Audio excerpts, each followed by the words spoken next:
Hmm. Hello, hello, zombie. Also, hello, GMBT. Oh, I guess. We saw chat already. Tell me if something funny happens on Wolfen's stream. Okay, give me a second. I need to prepare myself.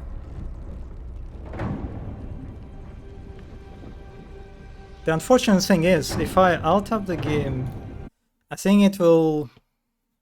Yeah, it just stops the music, the gorgeous music.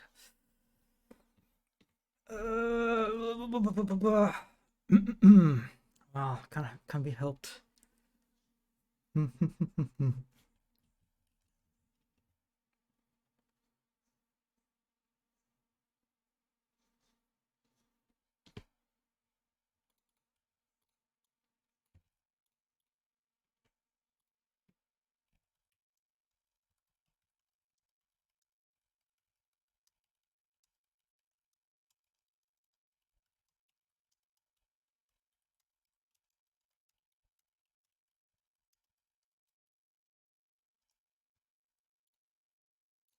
Okay, I think I'm ready.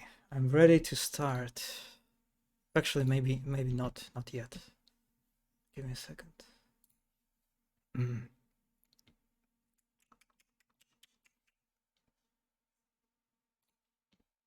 Am I want to play this one day? Am I about to become spoiler? You will be spoiled with a very evil playthrough, which is not necessarily what you want to do the first time, right?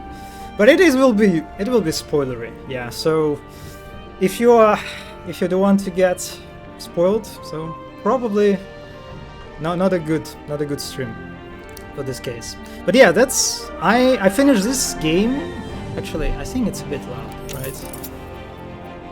Especially this audio. Yeah, probably like this should work well. Yeah, at this point, I finished this game twice, like 2 times, which is, and I want to do the third run. And my first playthrough was just I played as a gnome warlock, pretty basic I think playthrough I did, more of like a neutral / good kind of character. Turned down to that run, and the second run was quite interesting, but I kind of messed it up. Basically, I wanted to play as a paladin with Dark Urge, and Dark Urge is basically this beautiful mechanic that I love a lot that forces you like to kill everyone in one way or another, which clashes with your paladin role, and especially considering that the paladin in this game has a mechanic called Paladin Oaths, right? That you can break if you act un-paladin-like. And it was a fun kind of tension that I had to deal with by like balancing between Dark Urge and keeping my Paladin Oaths. But I kind of in the end messed it up. I wanted to play as a sort of evil, corrupt paladin, but failed at it basically. In the end, I rejected Dark Urge and became just a normal paladin. Yeah, that was kind of unfortunate. It just happened. And so on third try, I want to be like a complete evil being, super mean to everyone, very chaotic, and also embrace Dark Urge until the end. How many hours per playthrough? My second one, as you can see, it took 36 hours. No, it's 37, I guess. And my first, you can see I'm very original with my characters' names. And the first one took 62 hours. So it's about 90 hours, a little bit more than that. I wasn't completing everything. I wasn't like engaging in a completionist mindset, so I skipped a bunch of stuff. And in my second run, I especially skipped a bunch of stuff because I wasn't really interested in some quests because of my Dark Urge. Maybe I should have played them actually. We'll see. I doubt it. I doubt I could play it anytime soon, so I'm porting it to Android. Well, basically working in a very similar game. Huh. Wow. Oh, okay. That's interesting. Are you like actually working on your own game? That is in a similar to BG3.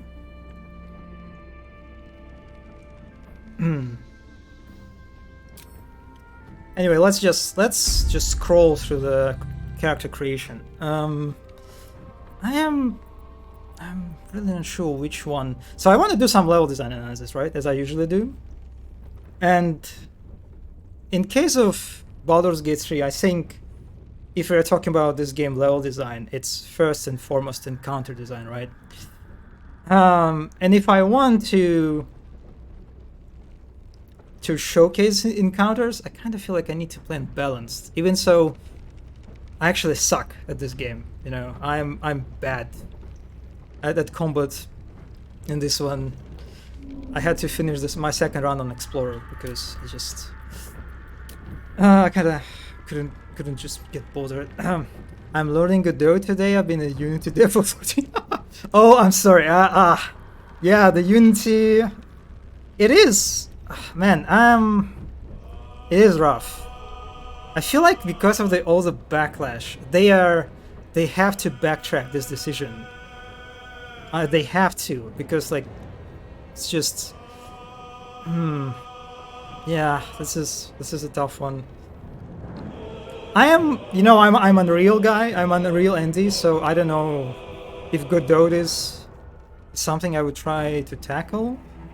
Yeah, I started working on it before BG3 just because I want to play D&D alone. It's more like a text-based adventure. Okay, that sounds cool. Yeah, I wonder. Must be very like a programmer-heavy kind of game, right? Because of all the systems that you have to do. I wouldn't even try to do something like this myself. They do have to backtrack it. The damage is already done. You have to. It is true. It is true. Yeah, it's just at this point I've seen some devs that I follow on Twitter that they're basically just even if they backtrack it, they just the trust is just completely gone. So like, why would you stay on that ship? Yeah, it makes sense.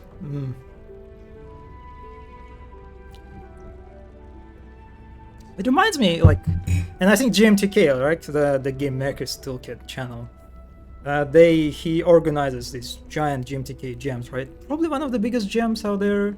And I remember, like, he like recently reposted the stats, what engines people use, and it's like more than half of people use Unity, right?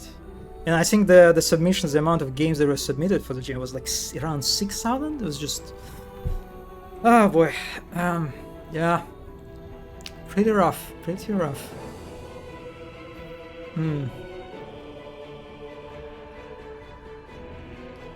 Oh, you're also on Godot, GMBT. God damn it. I feel like all the cool kids are now will be on Godot, and I'm just like I feel like kind of like a boomer because I'm sitting and doing stuff in Unreal, you know. Yeah, good move indeed.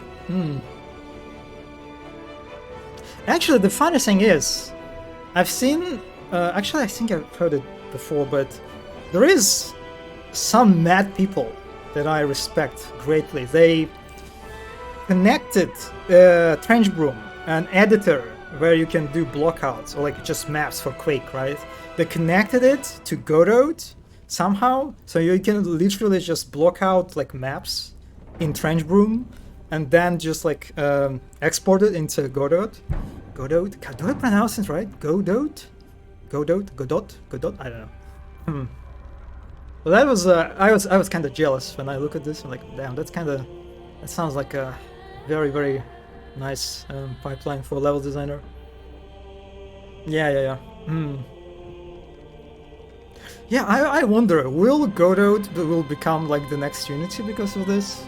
Will it have like enough impact that enough people will switch to Godot and stuff? I know Zen is doing something like that in his new project, Trench Broom to Godot. Damn. Godot? No. No, that sounds wrong. Funny enough, my submission to GMTK wasn't the only submission that's given name an idea. I mean, considering how many his jam is very like specific theme, right? And considering how many people, like just enormous amount of people make submissions, it is just very probable that some people will have like a very similar. It's from their site? Oh god. Now I feel like I have some ideological, reasons not to switch to good. How? Oh my god. How can you pronounce this Godot? Huh? That's just. Anyway. I love the music.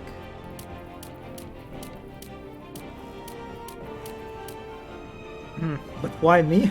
I'm sure a lot of people have had similar experience. Because I remember when Mark, he made the video, right, covering all the submissions that he liked. There were like a lot of games like they were basically doing the same thing, right? That got into his video too. Like, yeah, it's just life.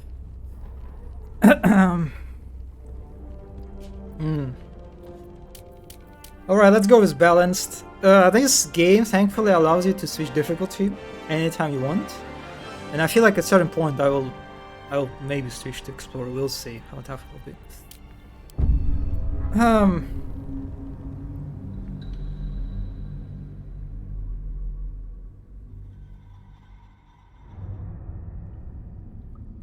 Oh, we're getting cinematic first. I forgot about that. I thought it was a character creation, but okay. It is a very fancy cinematic. They have like, I think they have literally one pre-render cutscene, but it is a pre-render cutscene that it is totally worth it. Oh yes, of course, I forgot to turn off Telegram. I'll do it after the cutscene is over. I think the cinematic was done even when the game was in early access, right? You can kind of see that laser, like the green girl, the toad girl that we just saw. She's kind of, you'll see it later, but she's kind of a little bit different to her in-game model.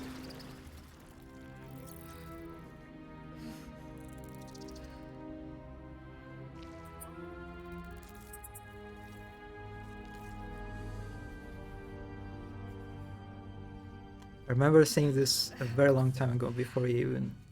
This game was I believe in early access for 6 years, right?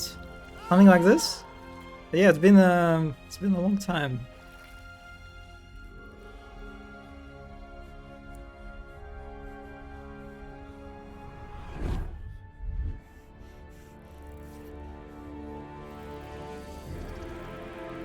But I love mind flares. They're just so gorgeous. Their design, and I'm so happy that the game story focuses primarily on mind flares. They're definitely a more interesting part of D&D, world for me. Reset tutorials. Let's do this because we need to. Since I'm going to do some game design / level design analysis, let's have it. So we're playing as a Dark Urge. The game originally sets you as a Dragonborn. But I already played as a Dragonborn, so it doesn't work. So, what Dark Urge is? You remember nothing but a past paid with blood. Unimaginable cruelty whispers to you from within. Can you escape it? Would you even want to? And there's even an introduction. Very nice introduction.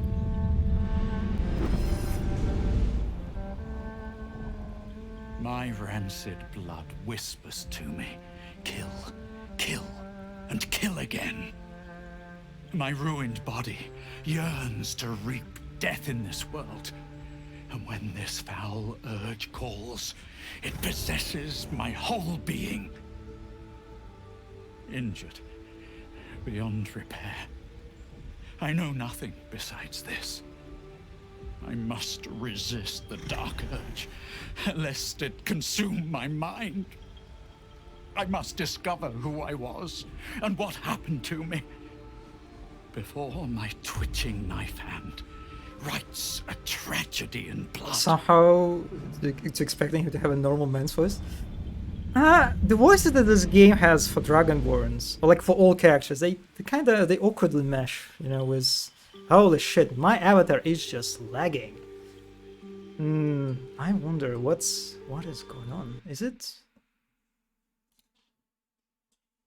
Oh, I'm okay now? Okay, is it because I alt-tabbed? Oh, wait a second. Was my avatar always lagging like this? And I just didn't notice? Oh, that's... Will it help? Nope. Let's hope it will pass after the creation screen. Yeah, so basically, as far as I understand, the Dark Urge is an incentive for players who finish the game once, and probably, right, you can arguably say that most of the players on their first run played as a normal good kind of guy, right? And so this Dark Urge character sort of provides an incentive to try the game again, but this time as an evil character, and see all the unique content that is available for evil character. And I think it's pretty smart actually. There is mystery to it, right? That you just saw in the introduction. God, I hate it. Oh my god, the way my character lags is just terrible. There's an interesting mystery to uncover. Right? There's additional story that wasn't present in the first playthrough. So yeah, that's I think pretty smart mechanic. But just at times like this, I remember. I think it was one of the devs on Mass Effect talking about on Twitter how they had the stats for people who played through evil route in Mass Effect, and it was such a small number, less than 10% or something. Really small number. Yeah, the slideshow. I really hope it will pass. And it's just like temporary thing. But the problem is, for the game developer perspective, right? The evil route has as much as content, right, as the good route. And so I remember this developer, if I remember correctly, they were like kind of lamenting the fact that like there was so much content that was like perceived, by like such a small amount of players. And I think this is a good mechanic that kind of remedies this, because I think most players, like in general, in games like this, despite all the freedom that the games allow you to do, they kind of gravitate toward like more standard, good kind of moral sort of character. But anyway, let's just proceed. So I can't be Dragonborn because I played as Dragonborn last time. My first playthrough was as a gnome. I kind of want to play as a gnome. I don't know, maybe... Basically, I'm thinking between... Oh man, okay, the game also lags. I only now noticed it. Alright, that's...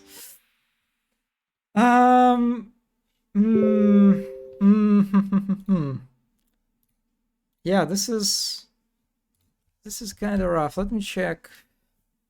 Maybe I can just close something.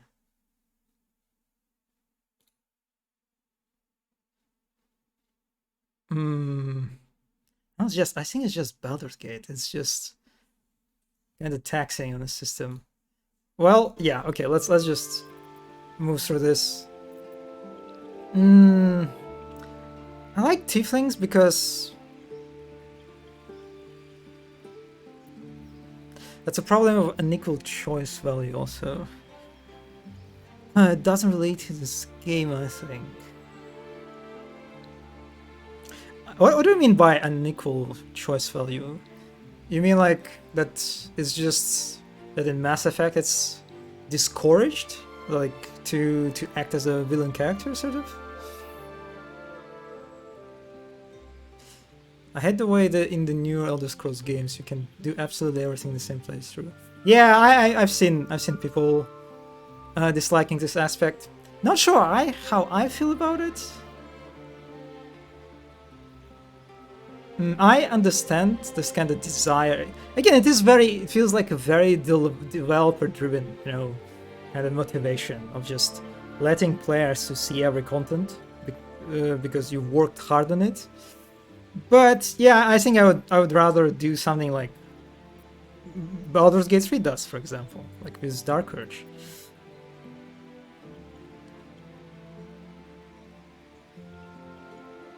Sometimes they write a story in such a way where it's invaluable to choose a certain route. Well, in case of Mass Effect, man, I barely remember this game at this point. Yeah, I think the Mass Effect was damaged. Well, maybe that's not a good way to describe it, but it was hurt somehow because the choices, or like the good/evil route, they were so binary, I think. They were kind of like so binary and even cartoonishly binary, kind of. There wasn't basically a middle ground, I think, if I remember correctly. That kind of hurt it in some way. So anyway, yeah, since I'm going to play as a bad, chaotic murderer, I saw that tieflings kind of fit it, so because they're devilish kind of guys. But I will be honest, I don't like tieflings. They just, all of them, they look kind of goofy.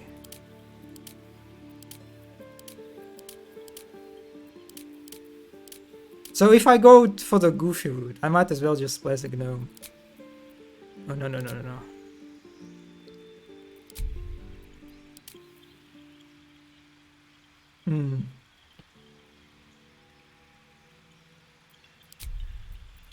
Then I played as a gnome first time.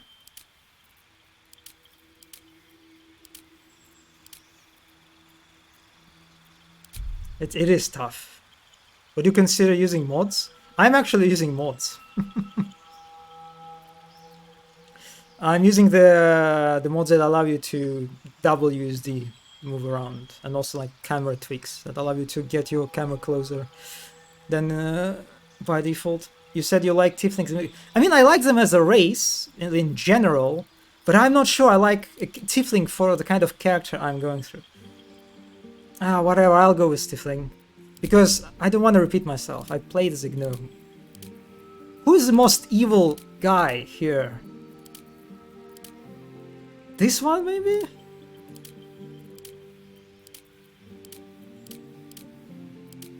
Yeah, let's go with this one. Not perfect, so not perfect at all. Where to next? What was that? Let's hope the locals are. Hells. Something just woke up down here. It's opened. There's magic keeping this chest sealed. What? What was that? Let's hope. Hells. Nothing, just woke up down nothing here. fits. I hate it.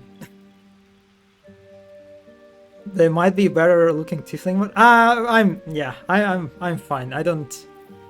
Let's just. Beware. It's opened. I wonder what's back there. More of. There's magic keeping this chest sealed. Where? What was that? Let's hope the locals are friendly. Hells. Something just woke up down here. I think that was the voice that I picked up from my gnome. Beware. It's opened. More of those wretched things. Yeah, whatever, I'll take it. Yeah, I will go with the red one, you know. Very, very fitting. Yeah. Okay, we also have sub-races that I'm not really sure. I'll just look at cantrips that gain advantage. Mountain Ness is the deepest layer of the hells. The tiefling's inherent ability with fire. Mephistopheles. Yeah, I'll go with Mephistopheles because they kinda sound cool. What are the available identities? Well, for the sub-race, you have 3 choices, right? So tieflings are from hell, as far as I remember. It's like literal hell in D&D, right? By the way, before playing Baldur's Gate 3, I almost had I didn't know anything about D&D. So, but as far as I understand, these guys exist in hell. Oh no, I have to go with the red one. Okay, yeah, actually, they have different skin colors. So I'll go with Asmodeus, I guess. I mean, gender. I mean, it's male, female, and non-binary. Other, which I guess I'll pick up the non-binary because you know. Total, you know, agent of chaos, like us, probably don't care about trivial things like gender. Yeah, I'll have to go with this sub-race. I also will go as a... First one was Warlock, right? The second was Paladin, which is overpowered as far as I understand this game. And I think this time I will go with Bard, a terrible outfit. So Bards are very versatile from what I've seen, the videos that discuss like classes in this game. So I'll go with a Bard, you know, the kind of like chaotic, mad kind of Bard that laughs as people die in the combat, you know, as blood is spilled. Very, very funny one, very funny guy. For I don't know, for cantrips. Yeah, okay, we need Vicious Mockery because it's very flavor on point. Oh, the characters misgender you in Starfield? That's kind of surprising. Whatever. And for the spells, I can heal stuff. Animal Friendship. I want to speak with animals. Like, actually, it will take levels. No, that sucks. Forget about it. Sleep is pretty good, as far as I remember. So maybe I should be like more of a controlling kind of character that tries to disable enemies in combat while my companions are, you know, finishing the job. Targets are invisible. also disguise myself. I want to be like a kind of a trickster paladin, not paladin, bard. I'm still thinking about my previous run. Yeah, that will be fine. Oh, that's a tough choice. Pick the instrument you would like to use. It will influence the soundscape in the... Drums? Flutes? Nah.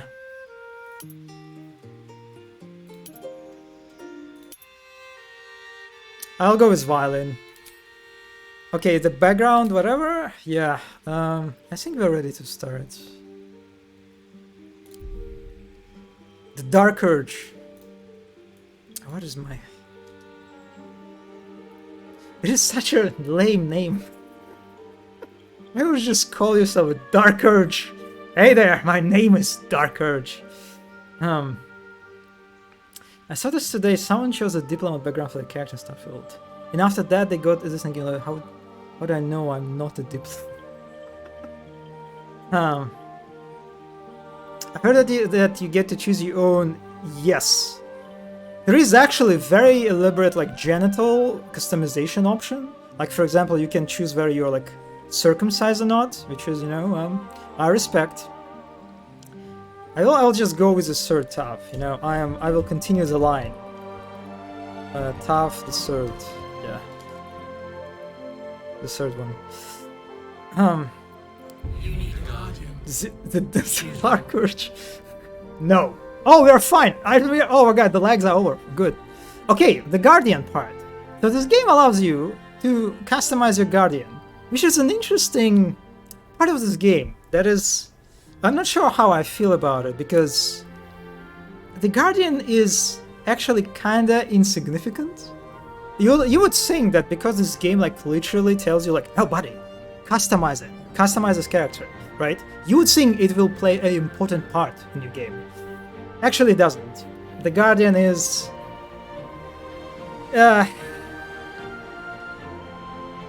What does a blood type do? Wait, what? Where do you see the blood type? Huh? Makeup, eyes, general... Huh? Where do you see it? General? Subrays? At the bottom. Ah, it's body type. Yeah, it is body type. God damn, you can be... Oh, look at this guy. That's... I'm illiterate. It's alright. It's alright. I am... It's very relatable. I constantly misread stuff too. Well, the thing is, what is my Guardian? The game doesn't really tell you, right? And if you look at the screen, all it says is that you need a Guardian. Choose one. It is very cryptic about it. But I think the players would get like very, you know, I think the way it sets it up, it's kind of, lots of players would be like quite, you know, invested into their Guardian, or like, oh my god, I can customize my Guardian, I can do a lot of things, but it's just, it is actually kind of whatever. Let's pick up a bulky, like ginormous daddy drow. Remarkable. Truly. Good luck. I love him. It is not a party member, no. By the way, we will see the Guardian in like only after like 5 hours maybe. Well, it depends how you play, how fast you play. But we wouldn't see this guy for a long time actually. All right, yeah, let's venture forth. So I'll talk about Guardian later when we'll get to it.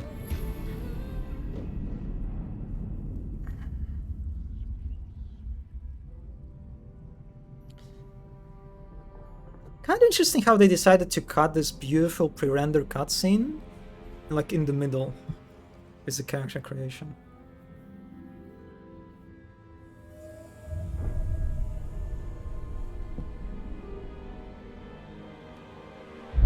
I wonder if Larian did this cinematic,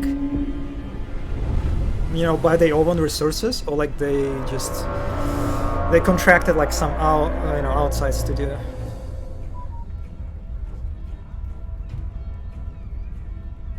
Hey, that's Baldur's Gate. Oh. That's cool.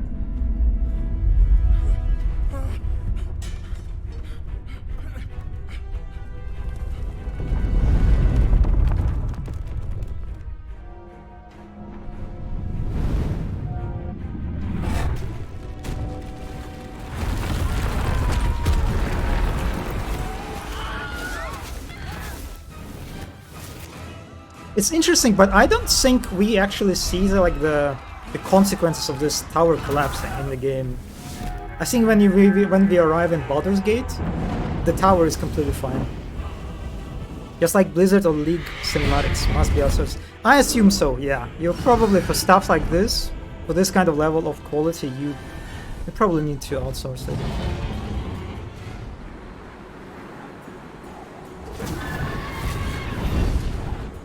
Oh, dragons versus tentacles. My favorite combination.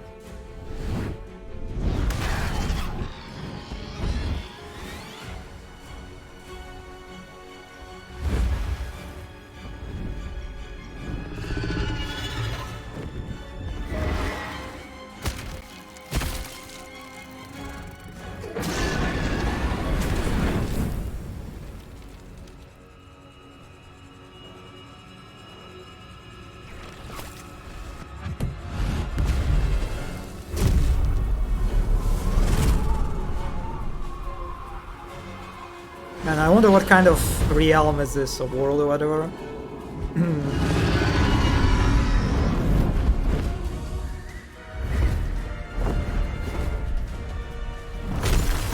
StarCraft also had a Wilhelm scream in one of the cinematics, so it must be the same studio. Yeah, I wouldn't be surprised. There's probably like a very well, established infrastructure for like video game cinematics, right? Pre-render cinematics at this point.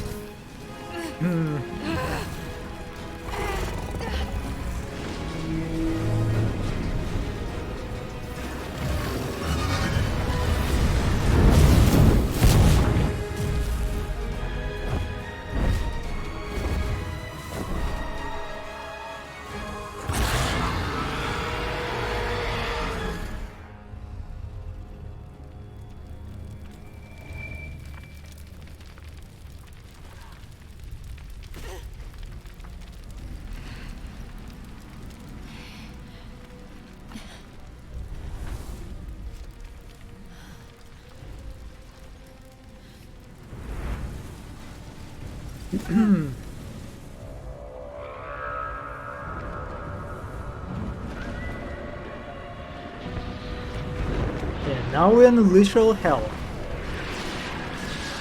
I have no idea what is these flying constructions, but they look great. I assume some kind of ships, maybe?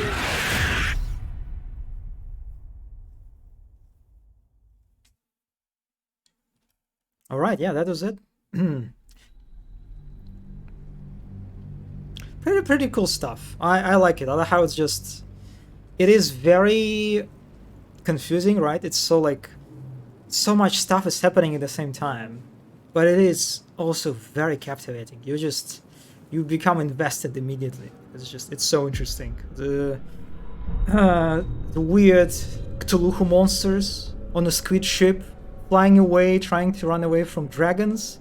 Yeah, I'm into this. Oh, you can see my character is standing. Not in the T-pose, funnily enough, but... Yeah, I'm actually... It's not supposed to be like that. The blood in your head thrums and pounds. That pounding blood obscures Baldur's Gate has a lot of an bugs. overwhelming loss of memory. But How you ended up considering the amidst these scale of this hellish game, flames it's is just... as hidden. You have nothing I would in be your surprised skull if this game wasn't besides very your messy. name and a headache. Yeah, hello, Apturus. But you are Yeah, in floating in the danger. air. Happened on my first playthrough too. So all the patches and fixes didn't get it. Baldur's Gatorade. Yeah, look at us. We're just... Can you see a total evil? An absolute evil standing in front of you? Ready to unleash hell on everyone? Yep, that's me. That's me, right here. You have nothing in your skull beside your name and headache. But you're in danger, that's for sure. Okay, curse whoever did this to you. Say your name aloud. Do you have a part of yourself? Take a deep breath, shake your head, and start anew. Let's just curse. The torturer I think it's behind very this evil to cruel curse, right? prank will meet your malice when you get out of here. Killing.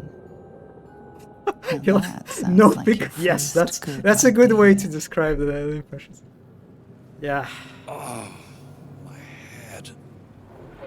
Alright, yeah, so basically I have a mode that allows me to move with a WSD. I also can kind of get this sort of semi-third person perspective that that the PS5 has. And I'm so pissed that it's not available for PC version. So yeah, I will try to play with default camera perspective, right, to get more of a kind of it intended view, but from time to time I will switch to more closed camera angles just to appreciate, for example, environment art in this game, because environment art in this game is gorgeous, especially mind flare architecture. Just look at this stuff. It is beautiful. Everything. This guy, I love him. Oh, they have a barrel. That's random. Dad. I'll take it. Good. Oh, this is very. It's like a piece of. Oh, god damn it. What do you call that? Not a squid. The shell of some sea animal. You know what I'm talking about. Dude has a flashlight. Do I? Oh yeah, I have. Actually, I don't have anything activated, so it's. I never noticed. Oh, the fake light that the character has is so. Ah, you know what? I have a feeling this is a fake light that is available only in the tutorial level, because I think in the rest of the game you don't have this. It's like such an explicit and noticeable fake light, but because here we in this quiet, dark. There are quite a few dark spots, right? And so maybe they saw that okay, for this one case, maybe we can give a character just a bigger fake light or something. Yummy, yes. This is one way to describe mind flare architecture. It is very yummy. Look at this. Look at this stuff. Also, I think wait a second. I feel like my camera mode doesn't work properly because I should be able to zoom even closer. Ah, that sucks. But yeah, look at this stuff. You wouldn't be able to get this view without mods. And I think this view just is priceless. Odd. Also, it heals you. Feel better. And so I'm not sure why would they give you this restoration, just restoration pod, considering that I'm not. I think I had full HP, so that's interesting. Okay, let's go through Sphincter. Very, very exciting. Good stuff.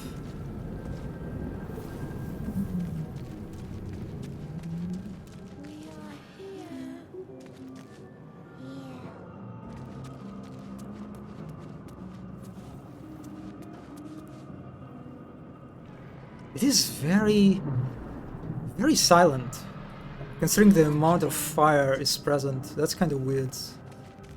It's a bit uncanny.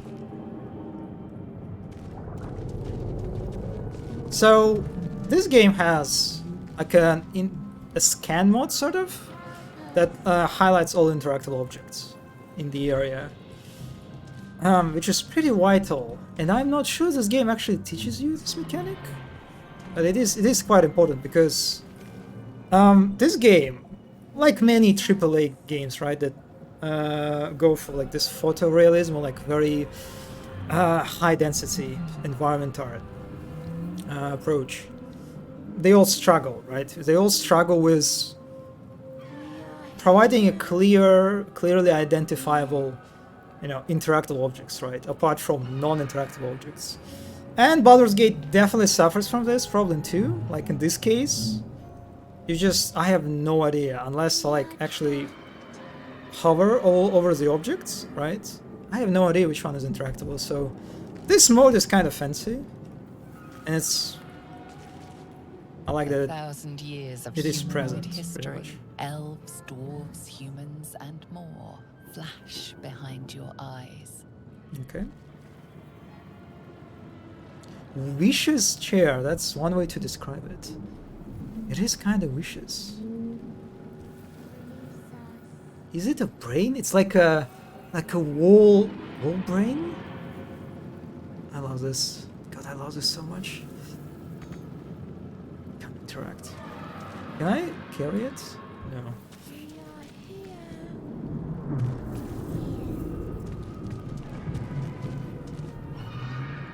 Mind Flayer horticulture.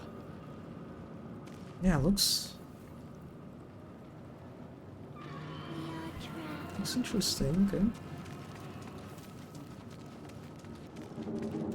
And so here we have, if you're talking about, but however, this scan interactable object scan mode is actually quite flawed, and I don't know why it works the way it does, but chestnut wool. Yeah, well, that's one way to describe it. But basically, this is interactable object. But if I press Alt, which is a button for enabling this mode, right? For example, like here, right? You see, I'm highlighting interactable objects. Whatever reason, this mode is very selective. Like these objects are not highlighted for whatever reason, even though they're kind of crucial actually, because this is actually elevator. Did you think that it would be elevator? Would you guess that it was elevator platform? Oh, look at this. I love this. This is like my favorite part of this. Of just jars that contain brains. Look at the amount of brain jars. Tentacle aquarium. Mind sanctuary. God, I wish you could buy something like this in IKEA or something. I also can attack it? Can I attack it? Oh, I can attack it. Release us. And the game gave me a tutorial. You can use the restoration pod to fully recover it. Oh, that's because I damaged myself. This is why it gave me the... But it is so out of place. I already passed the restoration pod. Why? Oh man, the tutorial is really weird. It's just, it just doesn't work properly in many occasions. Anyway, yeah, we have a first encounter, quite interesting encounter with this Mirnas? I'm kind of surprised they gave a name to this guy.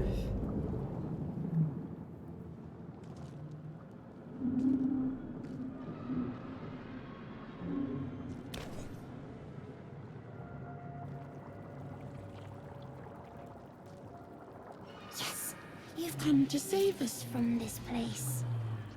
From this place, you'll free us. The exposed brain quivers in expectation. Please. Before they return.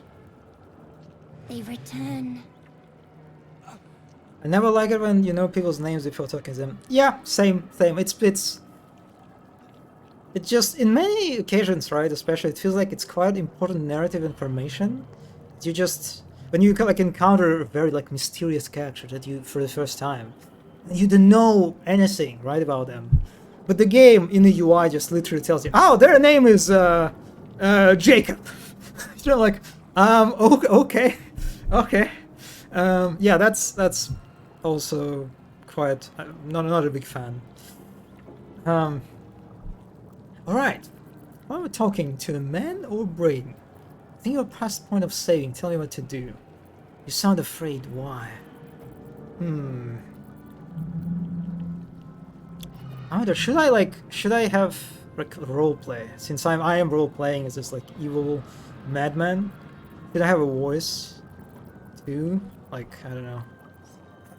Like, who am I talking to? A man or a brain? A newborn. Born new from this husk. Also, this is one of the best Realize characters in you're this game. talking to an intellect devourer, a minion of the mind flayers who abducted you. I'm pretty smart. Destroy the brain. You sound afraid. Why? The enemy. So many enemies.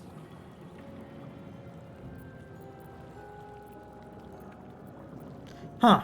The game gives me option to destroy it, but... Alright, let's... Remove us from this body. From this case. Free us. Please. I wonder how many players destroyed it. Considering that the game gives you like the destroy brain option like very quickly, it seems. Well, I guess it depends on what you select. Okay, we have a +1 intelligence, +2 dexterity. Let's go for the... Yeah, so we have our skill check. That's actually... Oh man, that's surprisingly a high skill check for like literally the first skill check I encountered.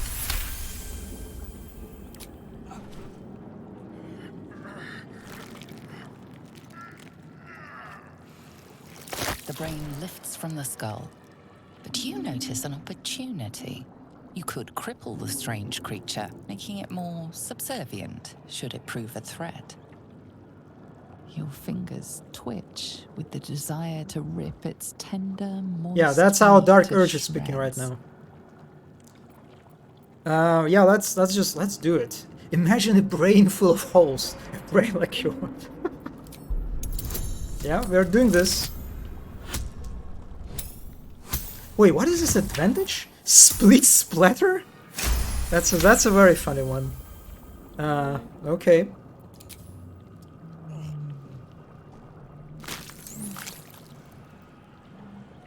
The creature seems unaware of your interference. It relaxes in your hands. I have such a beautiful nails. I didn't even notice it.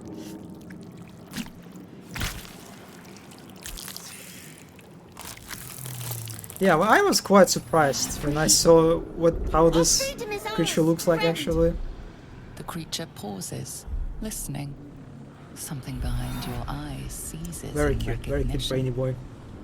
We must go to the helm. At the helm, we are needed. Lots of dialogue options. Oh yeah, alright, let's go. To the helm we go. We are going to the helm. Yeah, this game allows you to have animals at your camp. Like you have your own camp, basically, where you chill with your companions and stuff.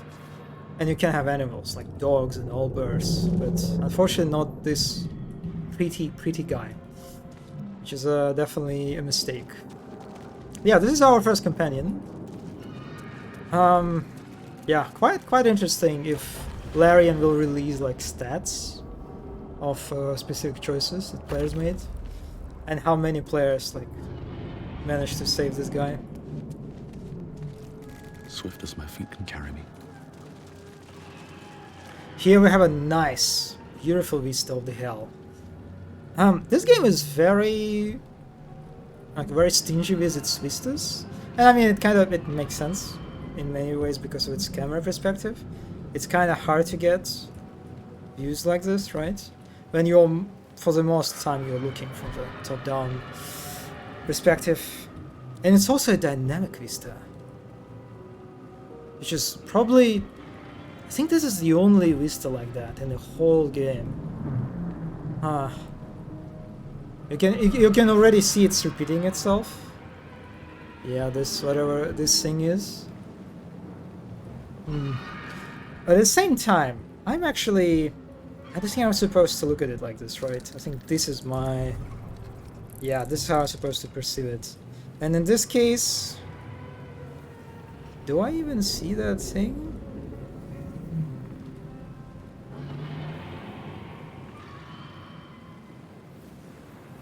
Yeah, just barely, so it still kind of sticks, the low res texture. You know, fine. Anyway, nice reveal, like it.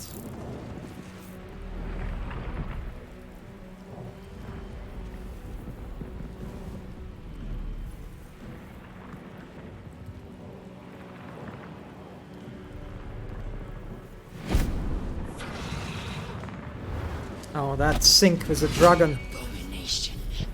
This is your end. Your head throbs and your skin tingles. Visions rush past.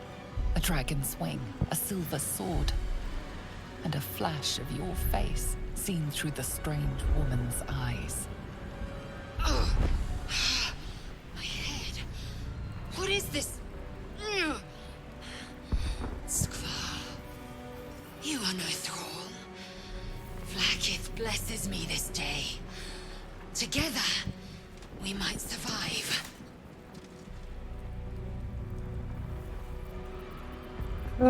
Okay, what is... Yeah, what do you suggest? First, we exterminate the imps. Then we find the helm and take control of the ship. As for that thing, it will remain tame as long as it believes we are thralls. It may be of use in the fight to come.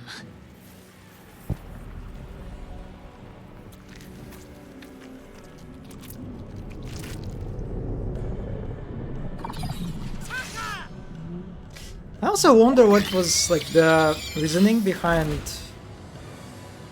introducing whatever characters in the tutorial, right? That literally the first character that we see, right, an actual character is Lysel, right? And I wonder it might be the case to some extent because Victory Lysel, she belongs to this like race of Githyankis, basically, which are quite they're relatively rare, I think, in the whole like Faerun, which is like the realm where Baldur's Gate is located. They're basically like people call them space pirates or like astral plane pirates. But I don't know why. I don't know really why pirates so. From what I've seen playing with Lysel and like going through like her story quest, whatever, they're more like just they are very unsympathetic, brainwashed, religious fanatics, basically. That also exists, like live in astral plane and ride dragons, whatever. Yeah, this is our first combat encounter. Very simple stuff with a bunch of imps. Again, kind of surprised. Game gives me no tutorial pop-ups, like none whatsoever. Never a dull moment. I actually have no weapon, melee weapon. That's kind of funny. Is it because, yeah, I have no weapon at all? Right, Lysel, you have to serve as a tank. Ending your turn. Alright, now it actually gives me something.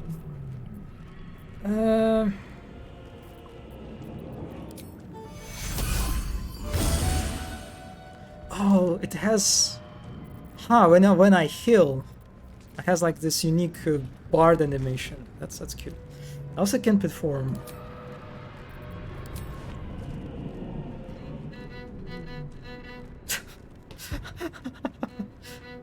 Yeah, that sounds great. It is cool that performing as a bard doesn't cost any actions at all. It's just you can do this, whatever. After you're done. Okay, but I finish the imp, I guess. Oh man, this is great. I will ascend. Alright, let's jump. Jumping is pretty crucial, I found out in my playthroughs, since it allows you to cover quite a lot of distance, especially if you have improved jump.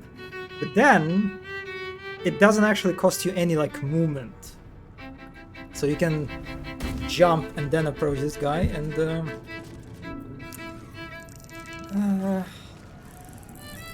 let's try to lacerate it maybe? To make it bleed? Ah, no needed. What? That was a weird lag. Also, pretty cute arena, right? Look at this arena. Again, gorgeous stuff, very dynamic. You can see a lot because of the fog, but you can see the elements of the ship, right? You can see this hellish, you can see hellish structures passing by. This tutorial level is such a unique, provides such a unique, environment for the game, because the rest of the game is pretty much static. So you can see that like for the first level they put a lot of work into environments and like dynamic environments. What class is she? I think she's a warrior, right? Yeah. Oh, she's a fighter. Yeah, fighter. Pretty much, she's like very versatile class. Kind of like a utility fighter in many ways.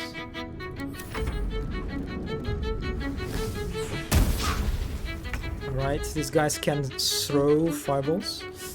Also, I can. Oh right, yeah, I can do vicious mockery, insult creature, and damage it too. I kind of don't want to stop performing.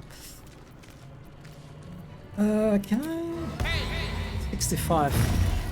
Thou art saucy as gruel. Ah, I think this imp should be dead after this insult. Keep performing. Keep performing. Buddy, can you get to? Yeah, you can. Yep, that's it. You proved surprisingly adequate in battle. Now, to the helm. Thank you. I think I was even more adequate with my musical instruments, but appreciate.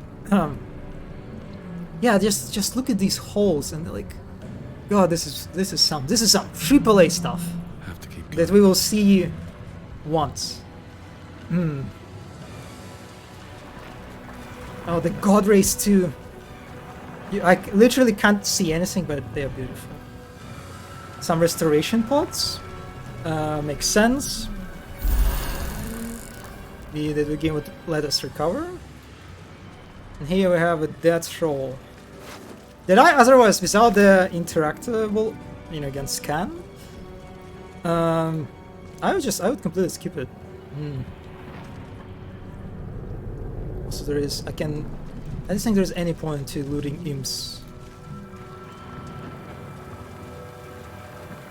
Look at this meat. Ship won't be able to take another dragon attack. We need to get out before it's too late.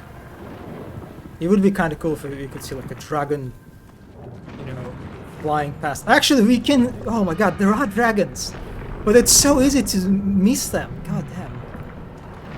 I feel like I just witnessed the falling star. Oh, even more dragons.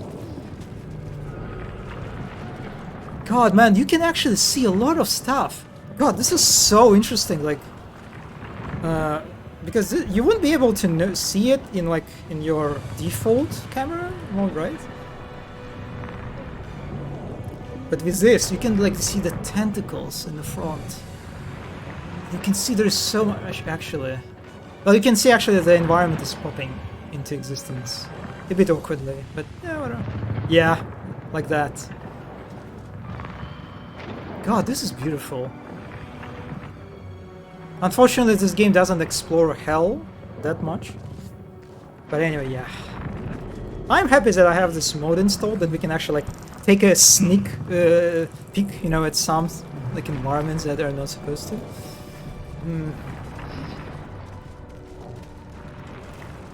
Another sphincter.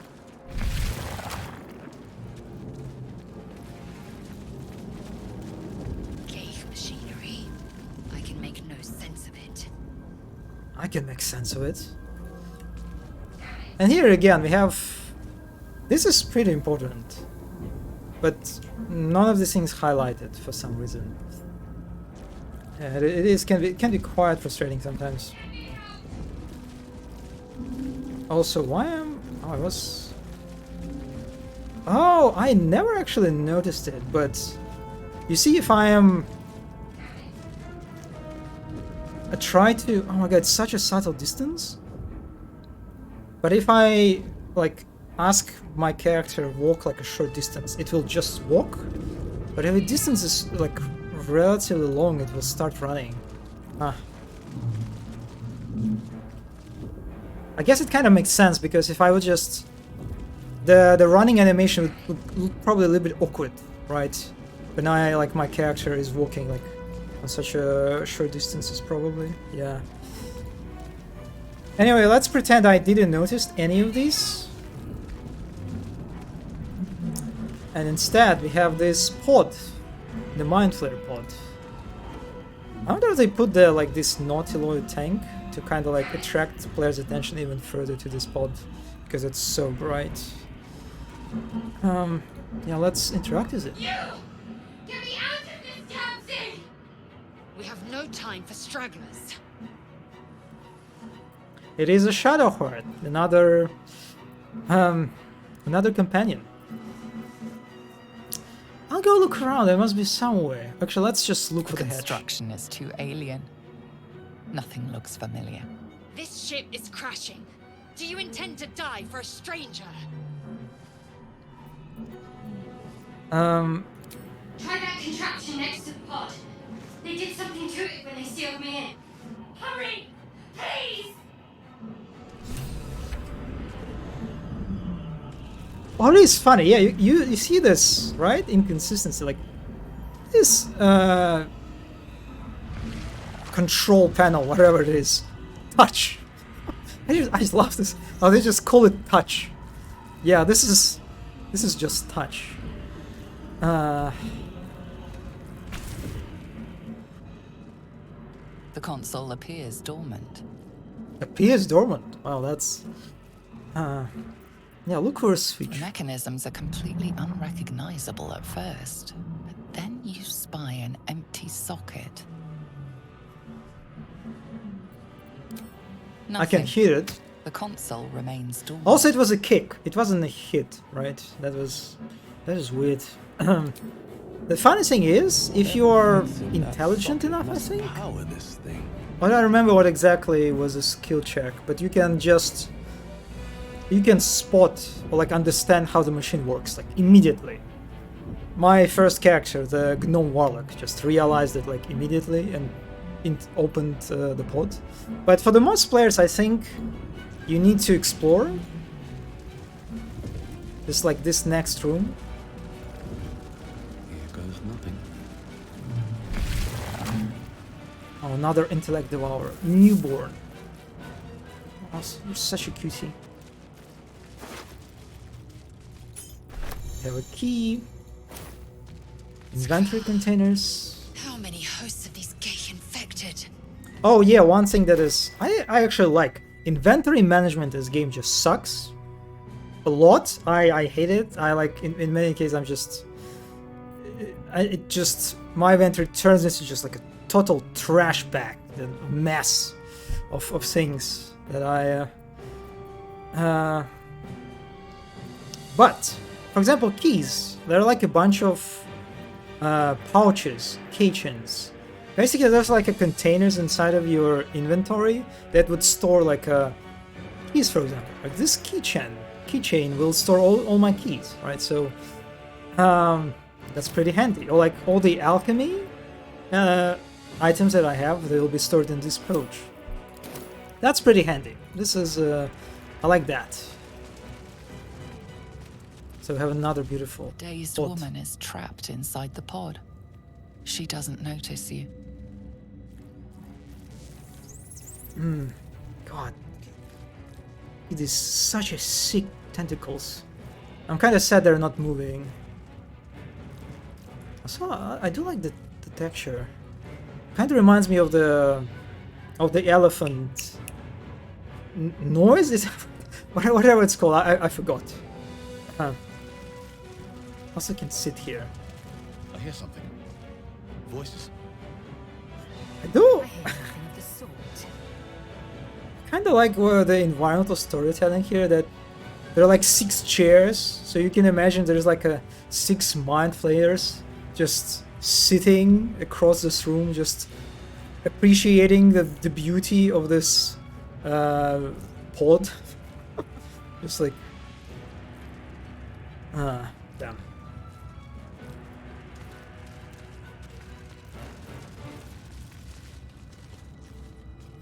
Also, these elements are pretty cool too.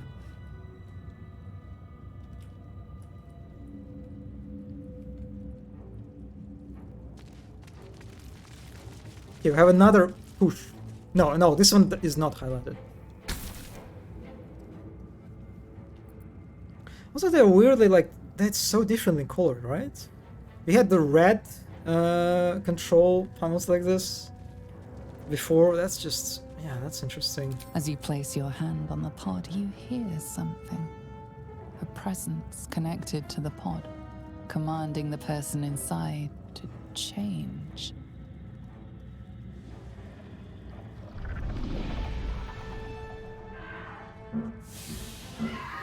It is kind of awkward how the pod is actually turned the other side, right? So when we turn our character turned around, all they saw was just the back of the pod. Oh, a mind flayer, look at you. Changed at the pull of a lever. How? If we are not purified, this may be our fate. We need to get out of here before it's our turn. You also have a chest. Let's check it out. Pushes and healing, nice. A slave mind. A brain in a jar. So these brains in the jar. It is kind of interesting how in this area, in this tutorial level, they just are useless, right? But you can actually, like, I think after a long time, and like in the middle of the game, there is a location, there is an area that allows you to make them useful. Just also very, very strange choice. That kind of, maybe you can say, adds to replayability to some extent, you know, for the players who know that this is actually useful.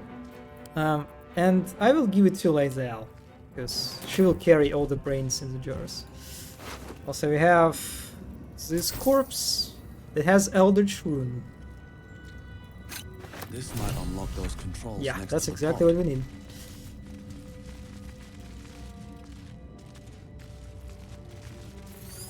Also, I do like this choice of colored lighting, right? How this like very sort of greenish lighting juxtaposed with a very like alarming red colored light. It kind of mixes nicely, especially as you look from the entrance, right?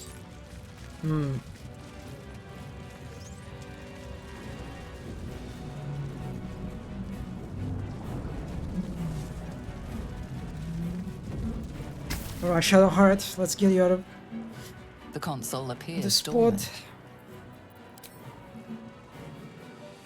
The console hums to life. But what is its purpose? Will it free the captive or transform her like that other unfortunate? I kind of wish they would Suddenly, you feel a hideous squirming in your head. A parasite. Then discomfort fades, and another sensation washes over you.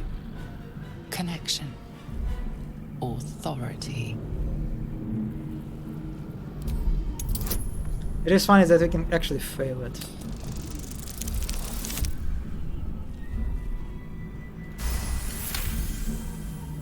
You feel the biomechanical brain of the console process your command and yield to it. A shiver runs across your mind. You feel sated.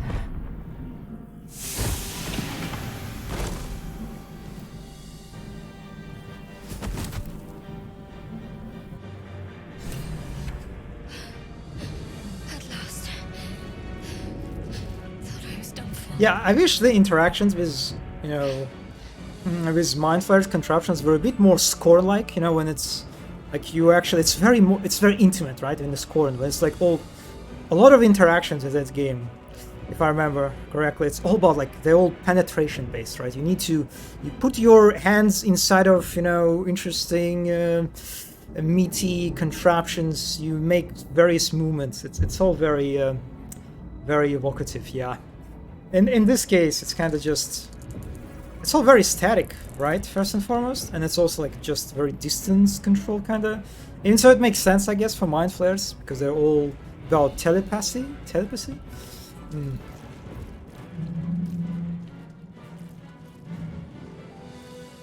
I thought that damn thing was going to be my coffin. Thank you. Your mind lurches into her thoughts. Her gratitude is mixed with wariness, because you have a gift with you. dangerous company.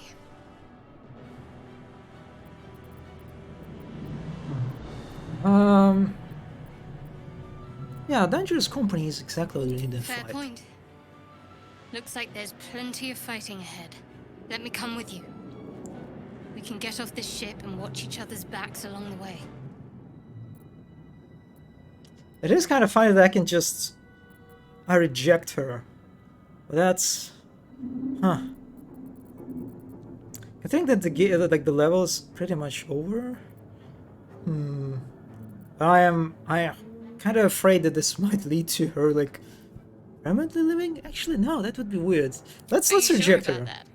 Better odds of surviving if we help each other. Like I said, you're on your own. You did something like this in BG2? Oh, what is it like the? Is it a tutorial level is somehow similar, like in structure to this one? I'm used to it. Good I'm luck. used to it. And thank you for your help. I think it's pretty much like a fake rejection, because we will find her later, I assume. And she just ran away where it came from. It is funny because we know there is no exit. There is no exit. We just came from that direction. She's just going to run toward the dead end and be like, oh yeah, well, actually that was a wrong way to go. The difference is there is no tutorial in Baldur's Gate 2. Huh. I mean, do you mean like completely?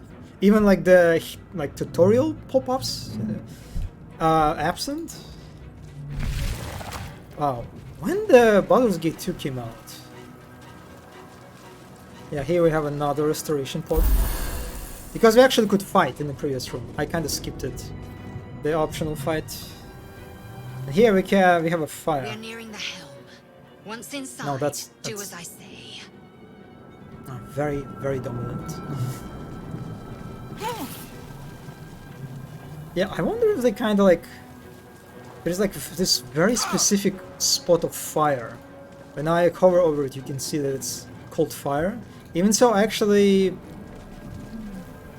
I don't like this effect personally. Because it doesn't really look like fire to me. It looks like cinders, right? Like the fire it's done, it's finished. It's past fire at this point. But no, this is how the fire area of effect is displayed in the game. And I wonder if it's maybe like one of those more of a subtle tutorials. When you like can accidentally step on it and realize that actually, oh yeah, this puddle, I probably shouldn't step on it. Oh, I love how the walls are moving. It's like a throat, you know. It's at least I had to figure out the interface myself of games that toughen is better. Yeah, I am curious when it came out. The release date. 23 years ago. It makes sense that they had no tutorial. Yeah. Okay.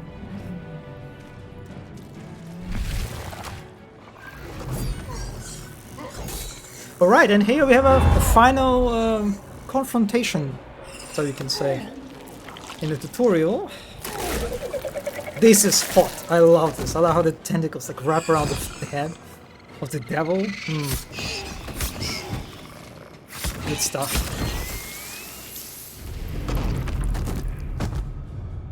Thrall, connect the nerves of the transponder. We must escape. Now. Do it. We will deal with the Geich after we escape. Connect the nerves. Nerves. We will connect them.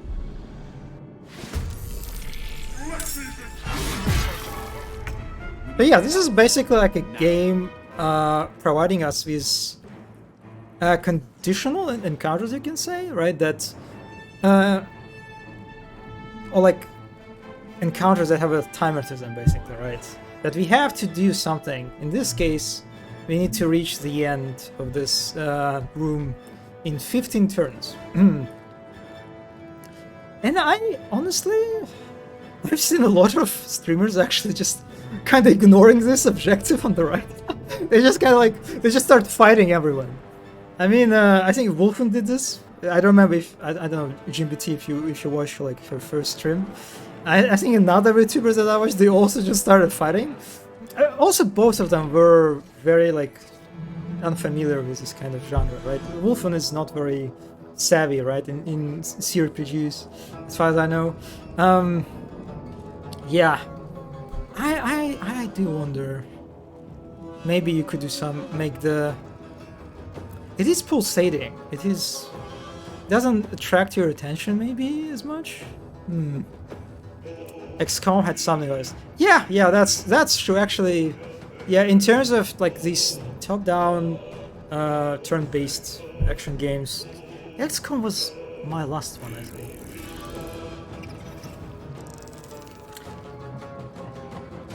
The turning point was when they released it for iPad with no adaptive controls. Have you heard, by the way, that Death Stranding is coming for iPhone? What an interesting news. Yeah, XCOM is also released on iPad. Man, what a... That's... Yeah, you haven't heard about that? Kojima posted that himself. That was interesting. Yeah, so we have a fight. Well, not a fight. We are supposed to run, right? However, there is this guy that is called Commander Zalk. He's pretty strong, 150 HP. However, what you can do, you can actually get an achievement if you kill him, and if you kill him, you can get his weapon, the sword that is he's wielding, that is pretty strong for the early game. I don't know, I can't tempted to do this, but not sure if I'll be able to do this actually. Let's try it out. Let's save in case it will go wrong. I remember there was a Death Stranding parody game I enjoyed. Actually, I've seen also a parody game of Death Stranding on Steam, which is probably there are quite a few now that I think about it.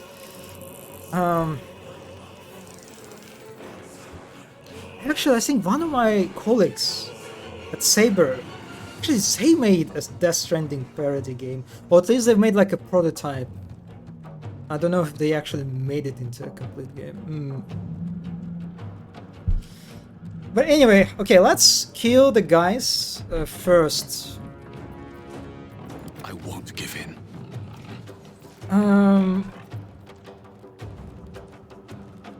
The bardic inspiration is probably quite important for the mind flare. So yeah, let's just.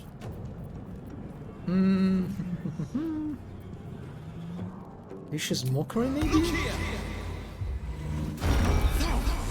Since I probably wouldn't be able.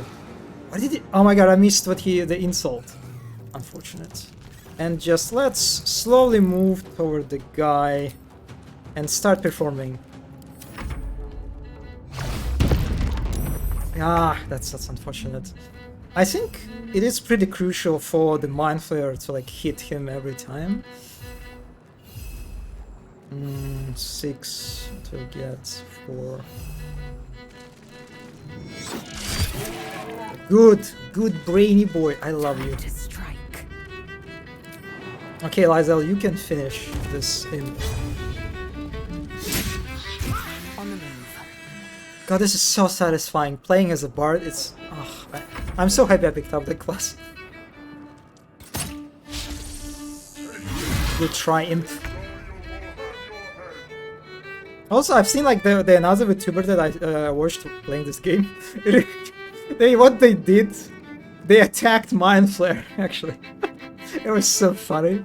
I don't know, I guess you like if you're... It kind of makes sense that you look at these two guys and you're like, who is my enemy? Probably it's this guy, right? It like, looks like more evil creature. That was funny. Okay, I think I need to bardic inspiration. Or maybe... Or maybe Vicious Mockery? Listen up! Crusty rogue. Crusty Rogue? Nah, that was kind of bad. Also, I think I need to, yeah, Inspire. And Perform.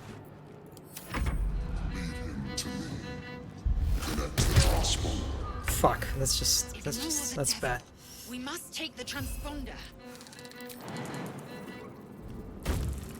Can you hit it? Yeah, you can hit it. Ah, critical. God, I love you so much. My little brainy boy. To strike. Okay, Lae'zel.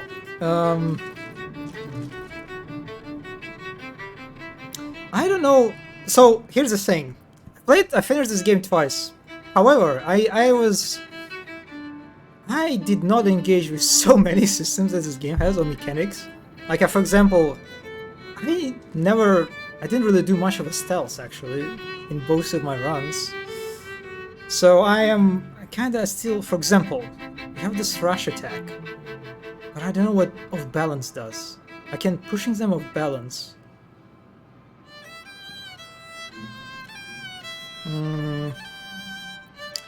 Also, there is invisible hand, the mage hand that I cast, that I also never used in my playthroughs. So I actually don't know what it does. I think it can throw stuff.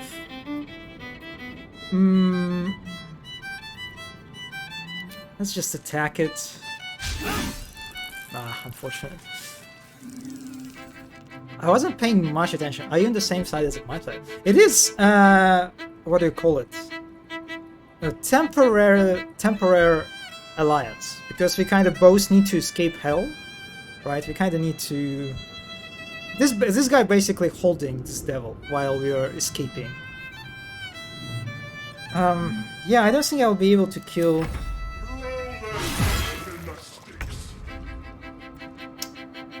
Also laughter. I can cast laughter, but it's 55. Sleep.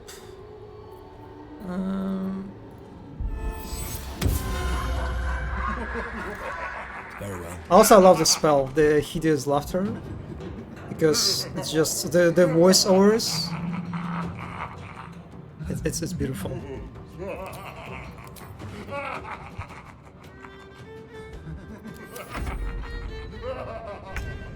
What? Wait, what? This guy just skipped his turn? What? Are you? What are you?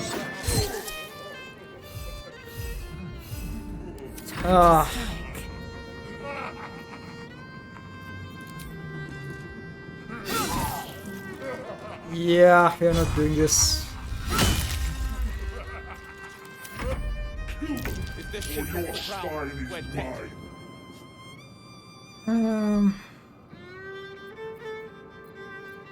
I think this guy didn't attack because it was under laughter effect. Ugly. There, a miserable pile of secretion. Good stuff, buddy.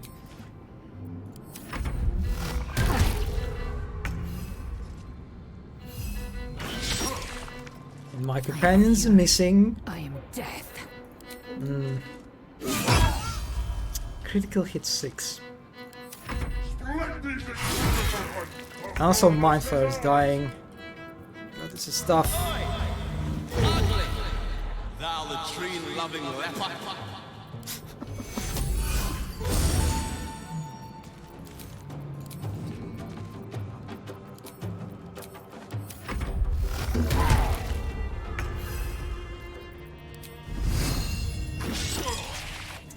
Swift and lethal. God, this is not my fight.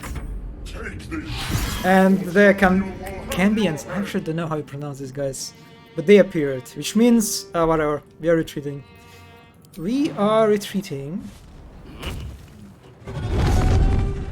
I'm actually healing him now. Hurry! Well, I think it is important to keep him alive if I want to kill the devil, but I don't think I'm killing the devil. Actually. Yeah, we're just running. And move. These guys are just a distraction. Don't care about them. Just play. Yeah, he just keeps missing.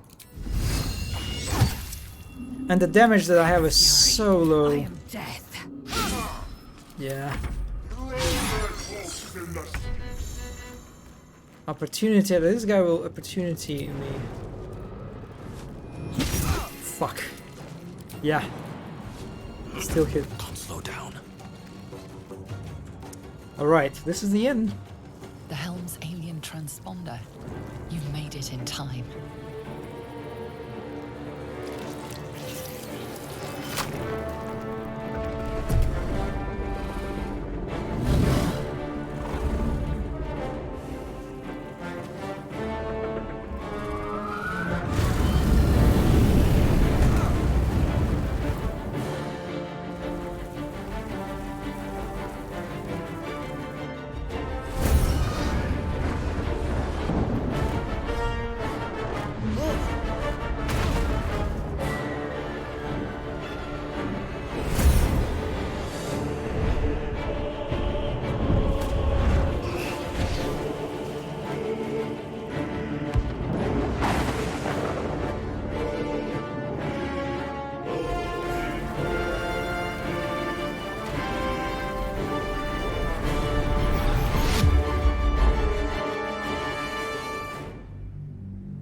Yeah, that was tutorial.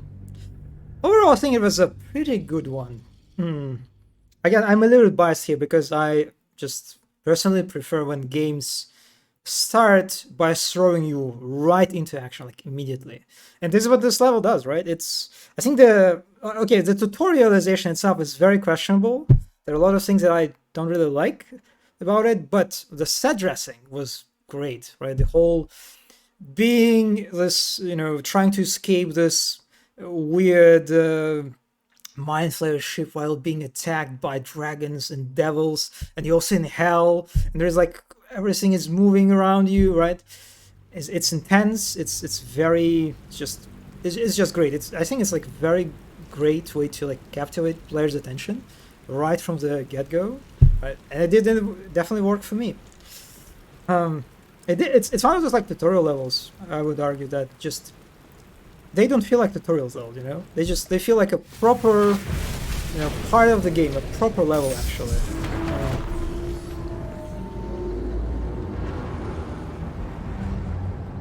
And well, they definitely put a lot of resources into it.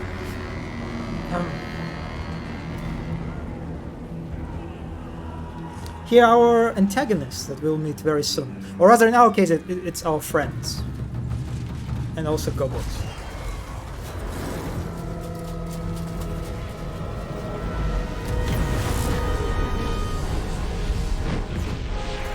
This is my favorite moment is coming. This is a mind flare. God, I love this so much. How he stares at you. It's so beautiful.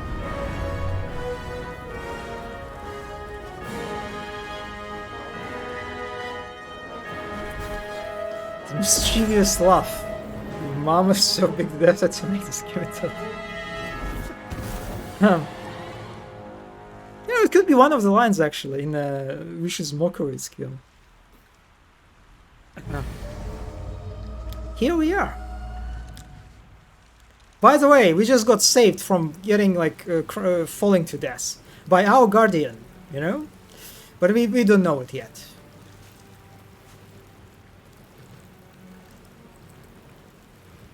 You half expected your memories to return once you were free of the Mind Flayer ship. But your past is still an aching void.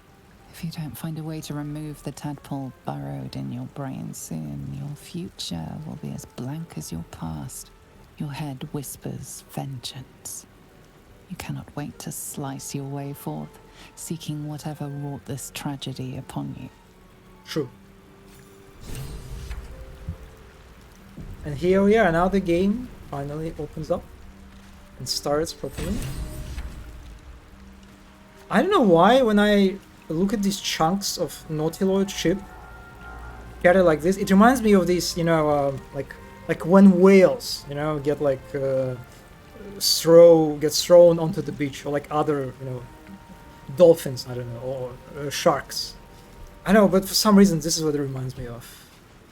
I just can't help but think of these poor fishes. Yeah. Have to get groceries up until the end. Yeah, have a good trip to groceries. The grocery stop. Stop.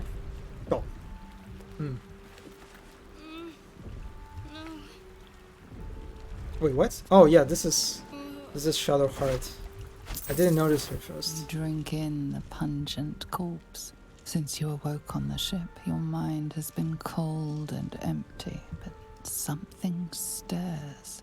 With your hands close to this body, you know nothing of why, but you find a half smile flittering across your face. Let the green fall across your face. This feels like home. Yeah, we are embracing our dark urge. Unknown and unspeakable. Right from the beginning. within I actually your don't know heart. if these particular like choices have any consequence at all. I am kind of curious how like the dark urge works. If it kind of feels like it's very, it tracks only like very scripted events, or like or it actually tracks you like being just killing everyone, right? Just the generic NPCs too. Not sure, but hopefully we will understand it a little bit more during this playthrough. I screenshotted this tentacle and posted it on Twitter because this is a gorgeous tentacle. Just look at this. It's so sad that you're kind of, again, because of the top-down view, you don't really get a good look at it. But I guess you can kind of get it here. But God, it is just good stuff. Hello, Shadowheart. It's kind of funny that I can ignore her. I wonder what would happen if I ignored her.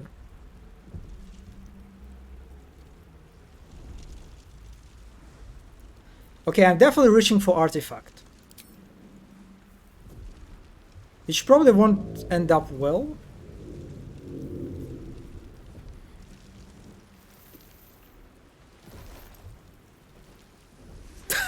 I love this pose.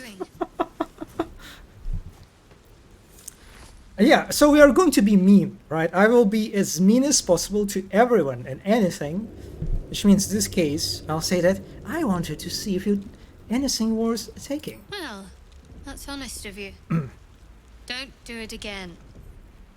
I'll give you a pass this time, considering I owe you my life. Thank you. And speaking of, how are we alive? Oh yes, the Barth options. Perhaps it was some dramatically timed divine intervention. The Divine tend to keep their interventions close to the chest. Though, I suppose it's not impossible. Oh yeah, she's a specialist in the divine. He's a cleric after all. What happened to our geese friend? You might want to reconsider calling her a friend. Looks like she ran off without us. Right in this moment, she's actually trapped. She's super funny. And now First what? things first. We need supplies, shelter, and most of all, a healer. We might have escaped. You are a Still healer. have these Well, little I actually monsters talked in about our heads. tadpole in our brains.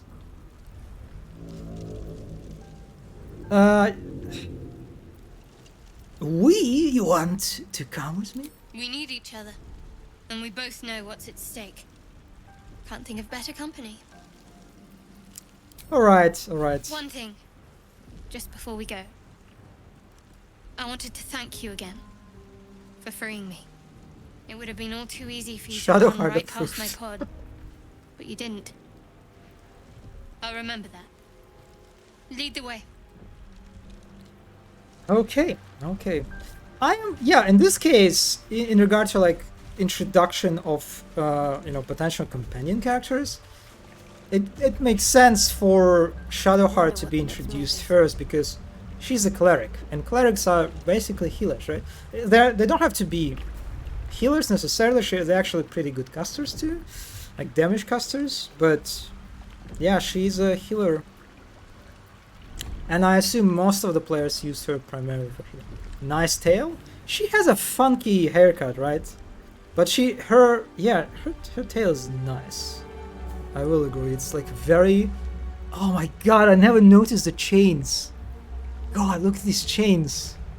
Also, it's probably such a pain to like unravel it. Your tail when walking. Oh wait a oh fuck! I misclicked. Yes, actually, yeah, you're right. I have a tail.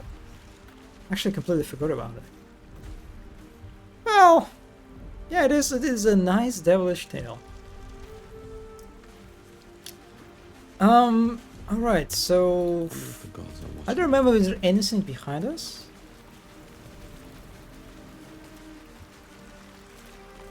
No, just more with these beautiful tentacles.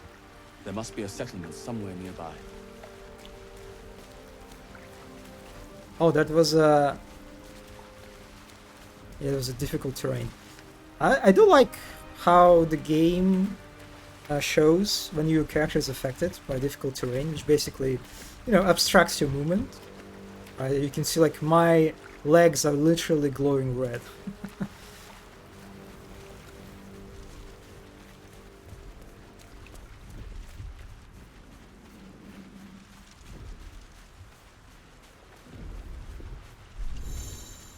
Highlighting items. Highlighting nearby items, making it easy to find loot.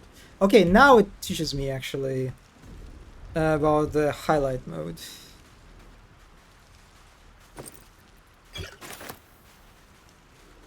I feel it's a little bit late. Ignoble hat. Does it look good on me? It kind of fits with overall goofiness, right? Is my outfit is just so over the top.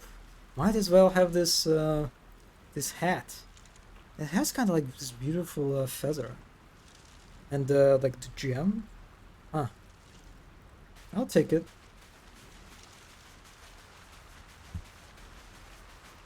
Also, you can see like different bodies are highlighted differently, which I think basically shows you who's enemy, who's like neutral, I think.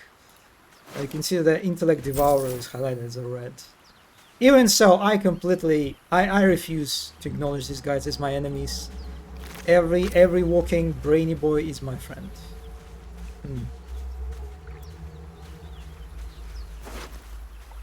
Here we have a letter. I love you. There, I said it. And if you meet me tomorrow, I'll say it again and again, and keep on saying it until we're old and gray. So let's do it. Let's go to Baldur's Gate. I know it's risky, but so staying here. The last few months have been hard, but they are always a little easier when you are here, or there rather. Leave your boat and meet me at the hill overlooking the old bridge. Bring whatever you can carry. We'll make do without the rest. Don't be late. Love, Anna. Yeah, it is very, very tragic. Very tragic. Like seeing a corpse, right? And upon looting them, discovering this love letter. Even so, I don't think this letter has any gameplay significance at all. It's still, it kind of hits you, right? It's just this poor fella. Camp supplies. Yeah, those apples are pretty. Yeah, they're in a camp supply pack. They're basically a resources that we need to have like a rest basically at our camp, and rest allows us to like replenish our resources. So they are pretty vital, especially in the beginning. These camp supplies, fish. One of the handy things about in like item management in this game, that you can actually send items if you want right from the beginning just to your camp chest, so you don't have to carry them. That's pretty handy too. Okay, the way this building is kind of positioned right in our face, right? And pass on the left is kind of obscure, right? You don't. I assume most of the players will try to like interact with these ruins, and that's maybe the intention. Also, we got waypoint. Just basically waypoints are points of fast travel. Fish. That was a different fish actually.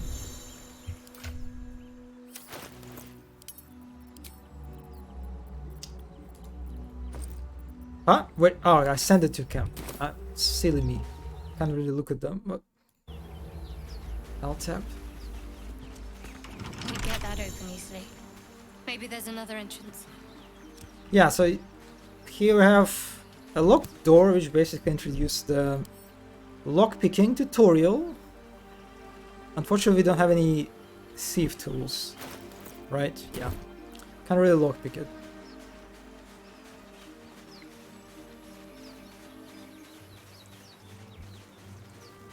More of those wretched things. Oh, I do like how the brainy boys are running away.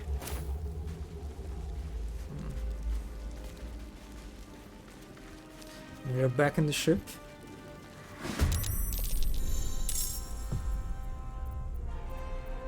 High ground rules. Positioning is important. Range attacks from above are more likely to hit, while range attacks from below hit less often. Yeah, like one of the sort of Stay back. Geometry is quite important, right, in Baldur's Gate combat. And a very basic component of this importance comes down to high grounds. Like, in general, you want to have high grounds.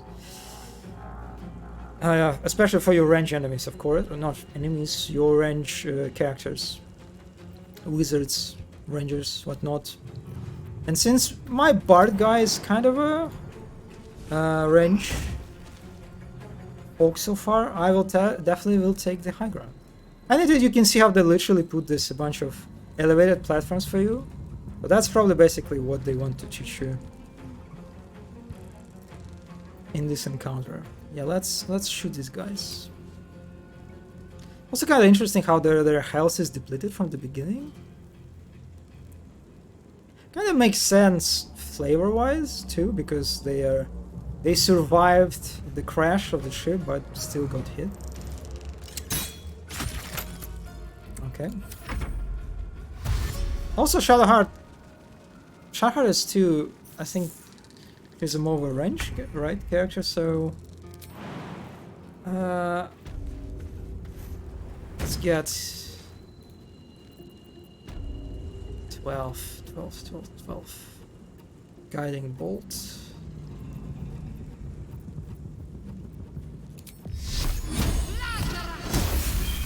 Oh boy, that was good.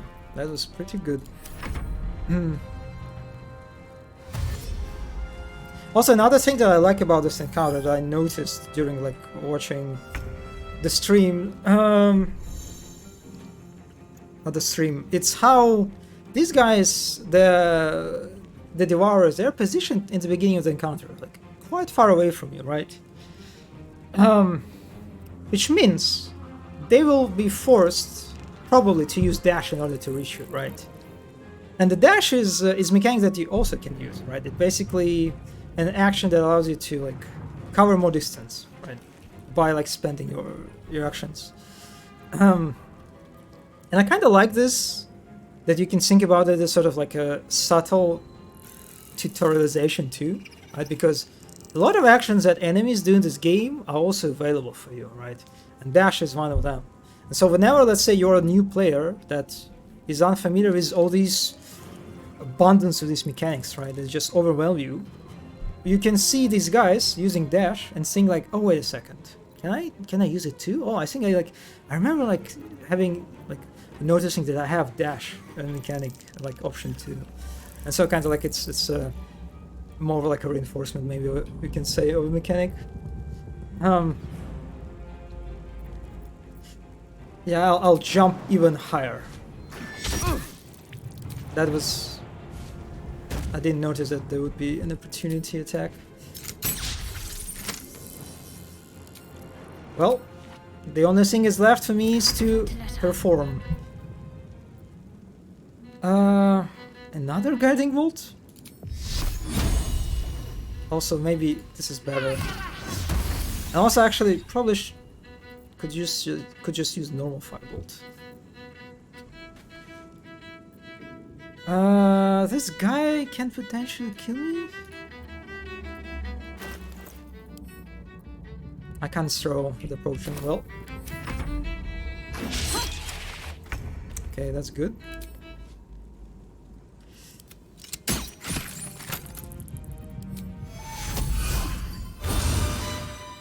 Ah, this is like the bard specific healing spell is great. Need to stay focused. I think I just can finish. You fight Yeah. well. Perhaps our survival isn't such a distant prospect. Yeah, true. And so this is where the game kind of really opens up. You have lots of options to explore. You can go this way, right? Very enticing, beautifully framed view. Like it. Oh, also we have surfaces tutorial. You step on a surface that could become dangerous. You're affected by elements like fire, lightning. Yep, true. They're also highlighted when you hover them. Mysterious liquid. So let's go this way. Very nice vista. Like it.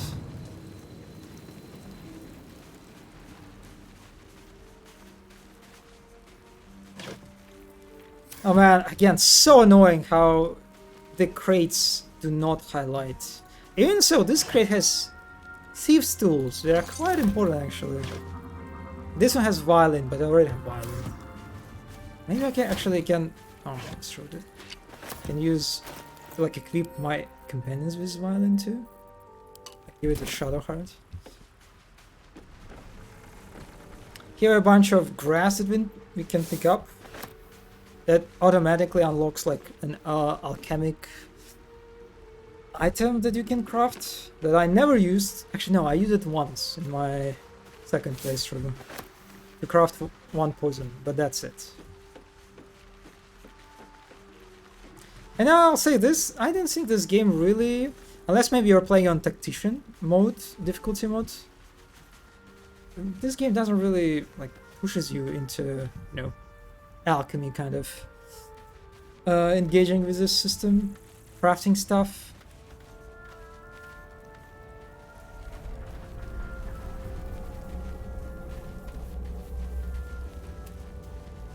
Is there anything here? There's like a road, right?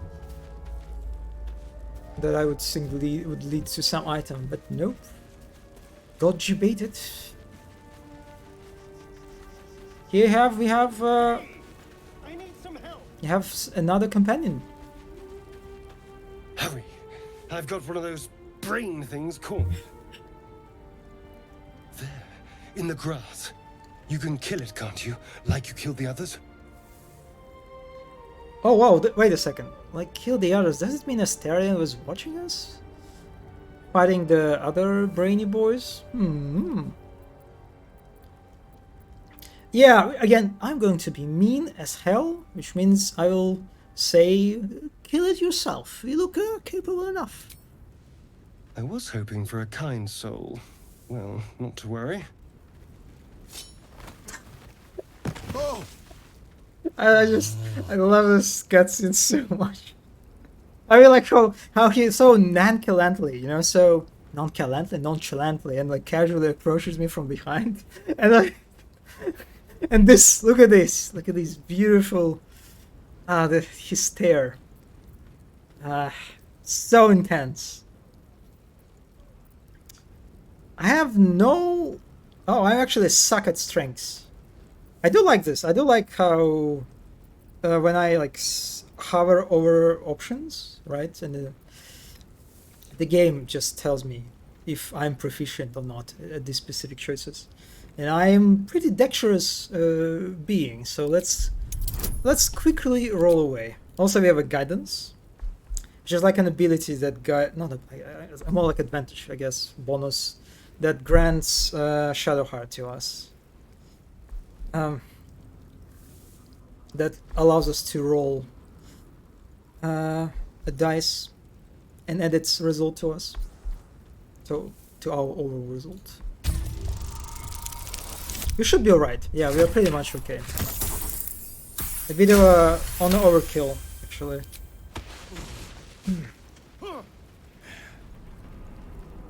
Also, the way Asterion holds I saw knife is kind a of... ship I think he holds it strutting about whilst I wrong. was trapped in that pod. What did you and those tentacled freaks do to me? I haven't done anything to you yet. You arrogant little... Your mind twists. You're looking out of unfamiliar eyes, prowling dark, busy streets. You try to hold the memory, but it fades to the worm. The light, the fear. What was that? What's going on?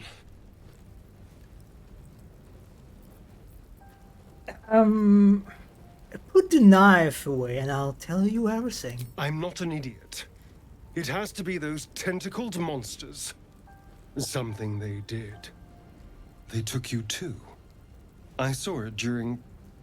whatever just happened. And to think, I was ready to decorate the ground with your innards. Apologies. It is kind of funny. You remember in the pre-render cinematic when the Nautilochi was like flying through the Baldur gate, snatching random people? Asterion was among them. You can imagine that he's somewhere in that cinematic. You just can't see them. Again, we are being mean. It is kind of hard for me, but again, we are consciously being mean. So you'd better have more to offer than apologies. I'm out of wine and flowers, so I hope an introduction will suffice. Also, Shadowheart is a supposed to. Starion. I was in Baldur's Gate when those beasts snatched me.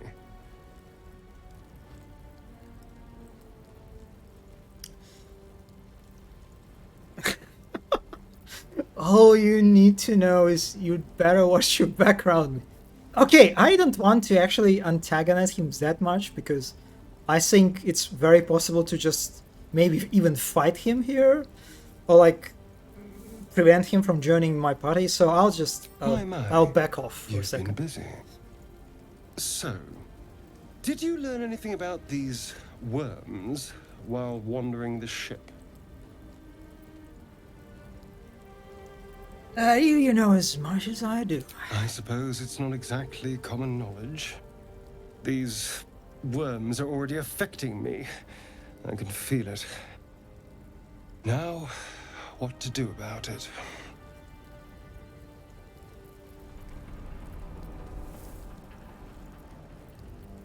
Yeah, let's just join us. We can start by traveling together. Better odds, I'd say. You know, I was ready to go this alone. But maybe sticking with the herd isn't such a bad idea. Sticking with the And herd. anyone that can crash a mind flayer ship and walk away seems like a good person to know. All right. Look at it. I I'll have accept. a short shot As he joins your at me, side, at my your character. mind dances with thoughts of a perfect, pretty corpse. Good fantasies. Love this stuff. Oh, we are also leveled up. I have to say, it is. I think it's his pod, right? But it is kind of funny how this pod just like perfectly landed. It's like someone moved the spot to this particular area, like so perfectly placed, not even tilted, just as if it was, you know, it was designed to be here in the first place. Very convenient. Anyway, let's level up.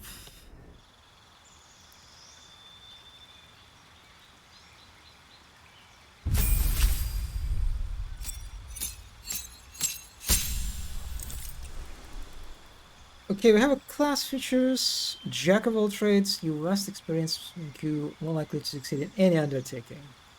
At half of your proficiency bonus to ability checks. Okay. Song of Rest, you and your allies are revitalized as so you would have taken... Wow, this is very handy actually. I like that. And you have a spell. Man, I kinda wish I could talk to animals, but I probably would have a cantrip. Because this game have basically spell slots. And each character who has spell slots has a very limited amount of those, right? Once you use them, you basically can replenish them only after taking like a long rest at camp. So like spending a speak with animals on spell slot doesn't sound that great.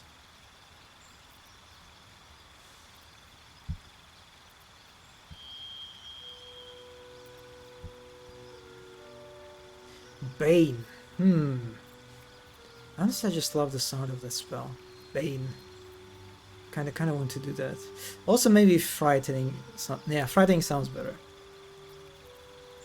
If I play this game, talk to animals will be part. Yeah, I mean, it's one of those like fascinating things, right? That you just like in regards to scale of this game, right? I watched a bunch of interviews with developers at Larian, and how like speaking with animal was definitely one of the biggest pains, just in terms of if you have a mechanic like this, right? If you allow players to speak with animals, well, you must allow them to speak with every animal in the game, right? Which is, that's a lot of work that you have to do. Even if we assume that a lot of animals, they just have one-liners, right? And actually, that's true. That's the case for most of the animals. They have just like one-liners. You can't really have dialogue with them. But it's still a lot of work. A lot of work to do. That's definitely like very. It's hard not to respect, you know. And also speak with the dead too. You can speak with corpses in this game, which is, yeah, you can imagine, it also adds a lot of work. Oh yeah, I didn't level up other. Guide me.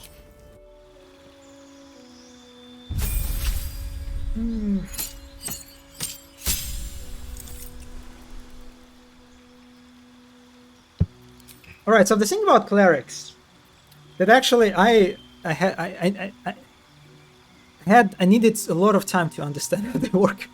So basically, clerics, they know all spells at the level that they're available for them. Like from level 1, just like they know all the spells. They don't learn anything new. But you can equip only specific spells, right? Only a certain amount of spells. And for her,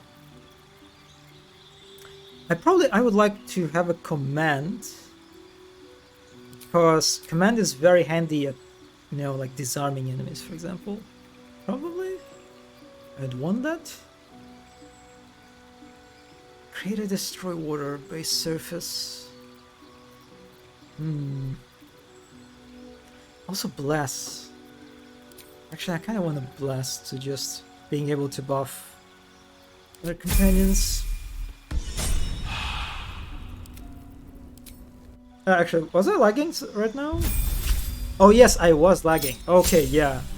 Whatever game does during this like character selection or like level up screen, it really tanks. There. My PC. When it's hard. Oh yeah, the mind flare. Unfortunately, you don't really see it well from this angle. But it is kind of funny, because the first time I played on my first playthrough, this guy didn't have any like this debris placed on top of them. They were just laying around. And in some patch, I assume later, they added this like debris on top, which honestly doesn't make much sense, because it doesn't look like debris. They're actually stuck beneath this debris, right? Doesn't look like a problem for them to get out, or whatever. You approach the dying monster. This Dying is the monster? thing How dare you call it it a could monster? end its life here and now, if only you didn't feel Shaking my hand, compassion. or rather head. Compassion.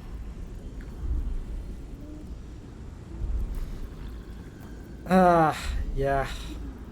That's telepathy shenanigans. Yes, you feel hate, and you deserve to be punished for it. It is kind of funny how like the You mind should be flare whipped, is made speaking to through the bow before narrative this to us. creature in shame. It's possessing your mind, forcing you to love it. But then the feelings. I love it already. You don't have to The possess creature's me. mind to do seems to that. focus elsewhere. The monster lies exhausted, defeated. Its eyes, wet orange pearls, radiate malice. I love Mind Flare's eyes. They're just gorgeous. It's like probably one of my favorite parts of the design. Apart from tentacles. Close those eyes forever.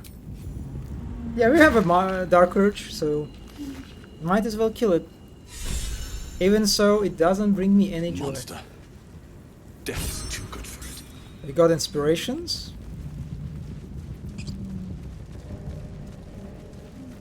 Yeah, so now we can, again, we have lots of options.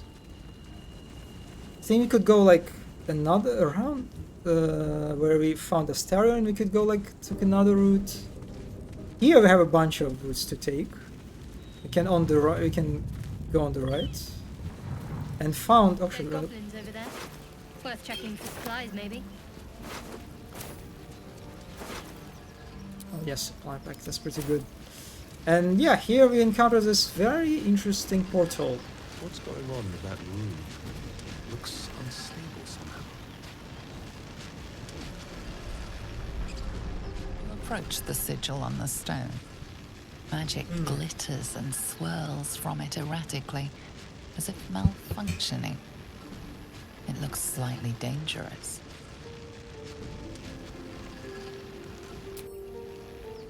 Watch it.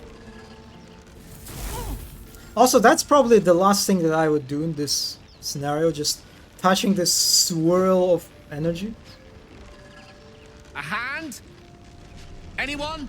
Subtitles spoilering what Gale will say to us.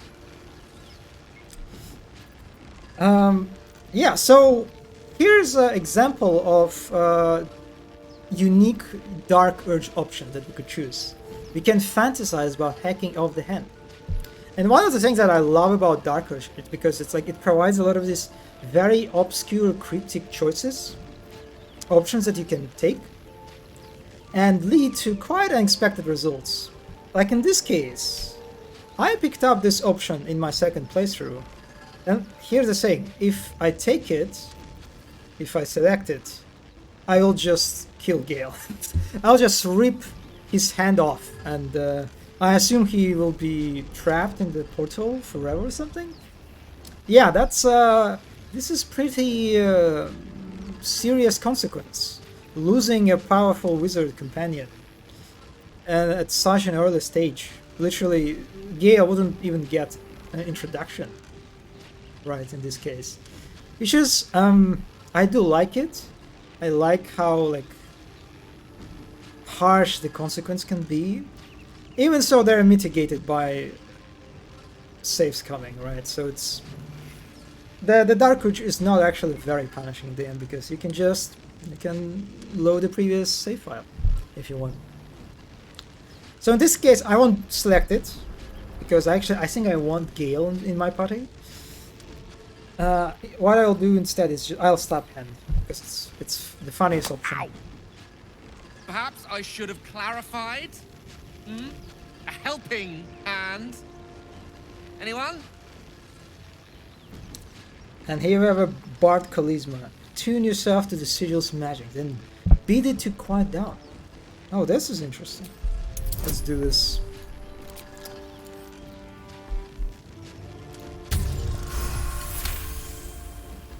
Yep. Whatever you're doing is working wonders. Now a quick little pull should do the trick.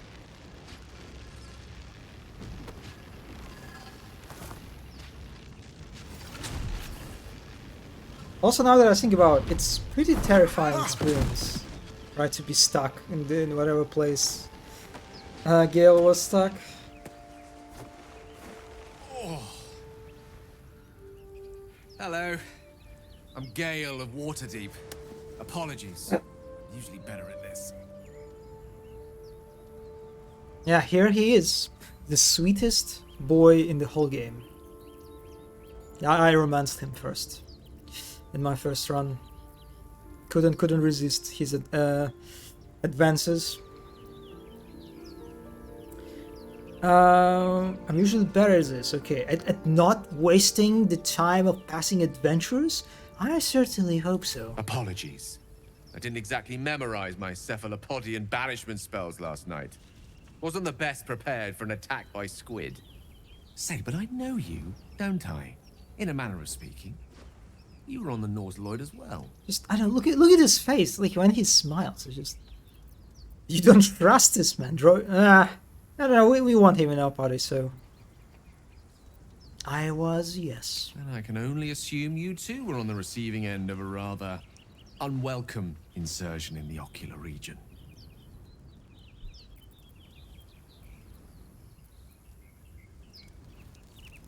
Go on. Insertee we speak of, this parasite, are you aware that after a period of excruciating gestation, it will turn us into mind flayers? It's a process known as ceramorphosis, and let me assure you, God, it he's is to such be a nerd. avoided. You don't happen to be a cleric by any chance, do you? A doctor? Surgeon? Uncannily adroit with a knitting needle? You seem to know enough about our condition to realize it's beyond most clerics' skills. Most, no doubt, but I find myself hoping to be in the presence of the few. You don't happen to be one of them.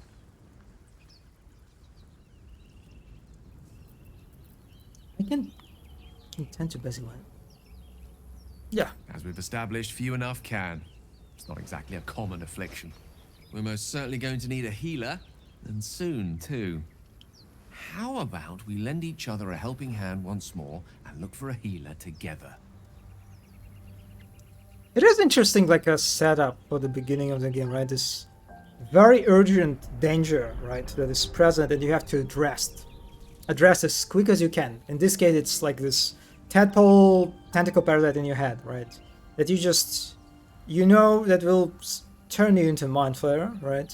And you have to get rid of it. So I kind of like this, how it kind of forces you to be, again, it's you're in the middle of very dire situation, right? Again, which is pretty good for captivating players' attention and like make them engaged in the story. But at the same time, it's also can run into the problem, right? When these big open RPGs give you this kind of like very urgent cause, right? That you need to attend to. But at the same time, you kind of don't want to do this. There are lots of side quests. There are a lot of spaces to explore, things to do, and it kind of runs a little bit against, right, this the urgent cause that the game presents in front of you. Right, in this case, it's the tadpole inside of my head, which can lead to sometimes a bit of a weird experiences. All right, and you. Welcome to join me, Gale. Parasite shared is a parasite halved, or something to that effect. Oh, but before you think you're about to embark on a journey with most ill-mannered a man, thank you for pulling me out of that stone. It was an act of foresighted kindness, I assure you. For I have the feeling ample opportunities will present themselves for me to return the favor. Absolutely. Okay, and now we have a full party. So quick.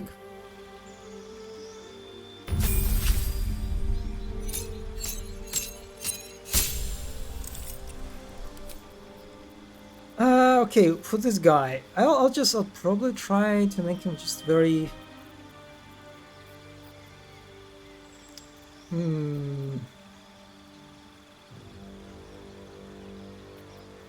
Yeah, let's go for offensive with magic missiles.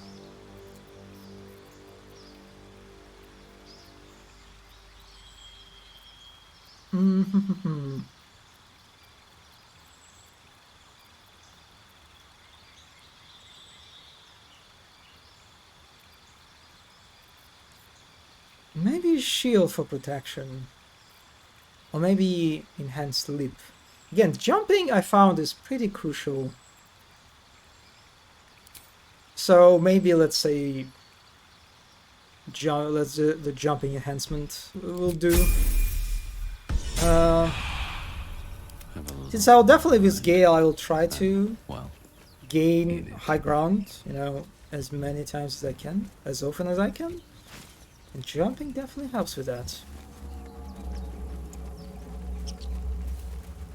I love the noises of the ship. It is a dying whale, now that I think about it. Like, the Nautiloid ship is alive, right? So it is basically a whale that was thrown, you know, on the beach and is just in pain. It just makes these noises. Ah, poor fella. Can't do anything for you, unfortunately. Yeah, so here again, I assume we can... I think this is the way to the ruins that we saw earlier. Right? That's one way to go. And also, again, considering that it's basically the only kind of like standout landmark, right? Around here. I assume I'm kind of supposed to go this way first, but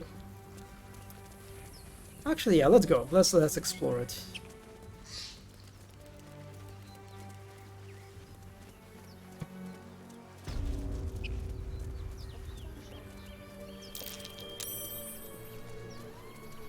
Twisting. Oh, that's a terrain. I always forget that actually, like, I feel like there are so few twisting ones in the game that I just sometimes I forget that they actually exist. You both twice as tall as me, but have half the bloody backbone. But we don't know what that thing even is. And what about the crypt? I'm telling you, it's a ship. And the crypt can wait. Mari and Barton have been trying to break in for days. Now we... Stop! Got ourselves stop. competition was very, already. That's our very ship. expressive.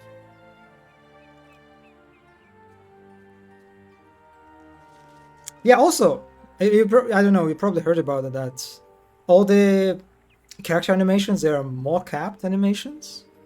They are taken from, you know, actual performance of voice actors, which is, it's pretty cool, especially when you know it. It just kind of adds this kind of additional level of appreciation for me.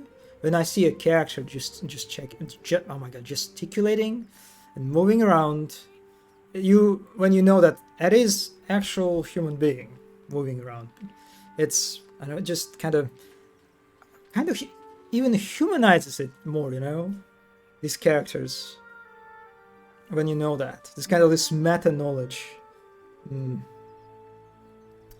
Is there a bot option? There is no bot option. So we can fight these guys. I'm not competition, I'm annihilation. And this fight is quite tough, because there are like a bunch of guys and some of them have a high ground. So one thing that is very, like for me at least, is very unintuitive. But as you are in the middle of a conversation, you are actually not locked. Not always, at least. Because there is a button on the left that allows you to select characters. Well, you can select other characters in your party and just do whatever things you want. Right? For example, if I want to fight these guys, well, I can just position my guys whenever I want. Like, for example, I can position Astarion here, behind this fella. Maybe I can... That's kind of awkward. Come on, we can do this. And I can position Gear on the other side. Again, to kind of...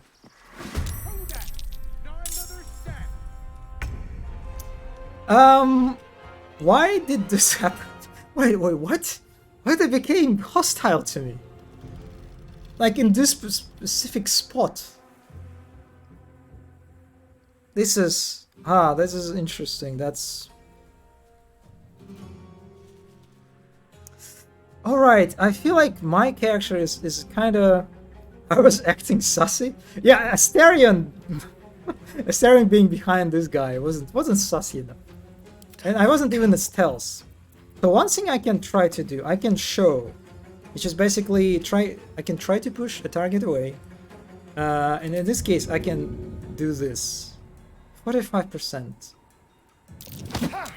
Fuck! God damn it, Astarion, you! I can't use sneak attack. Maybe Shadowheart will. Yeah, let's just attack it. But yeah, I could basically push it off the edge. And the fall damage in this game, there is a fall damage, and it is very effective way to deal with enemies. In regard to, I think I heard some people say that on tactician difficulty mode, like utilizing fall damage is like can be quite crucial to solving and like some encounters. But anyway, here I am. Still on my feet. Nothing will stand in my way. Yeah, I'll move away. Astarion. With this guy, I'll probably try to frighten them with my dissonant whispers. So what frighten does, it forces a character to stay in one place. They cannot move while they have this frighten.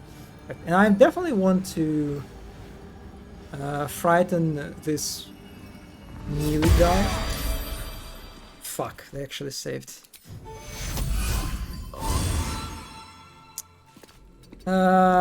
Yeah, there's a good chance I will be obliterated. But you know what? Let's play.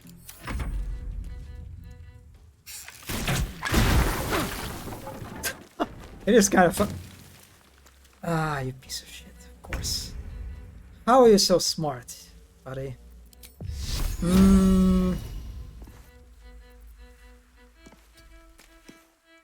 Yeah, I think I just want to kill him. Because I don't think I can... Yeah, I cannot buff this guy.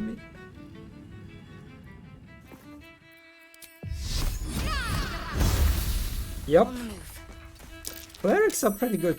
Oh man. Oh, this... I keep forgetting about these twisting lines. Let me recite their demise.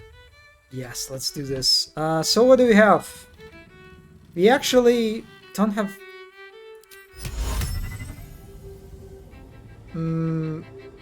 yeah, we can use breeze. Okay, that's pretty good. That would create this basically difficult terrain area that we can burn with firebolt later.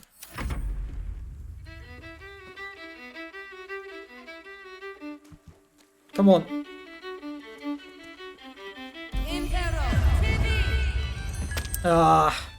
Yeah, that wizard is pretty annoying. And this guy is too smart, jumping out of the...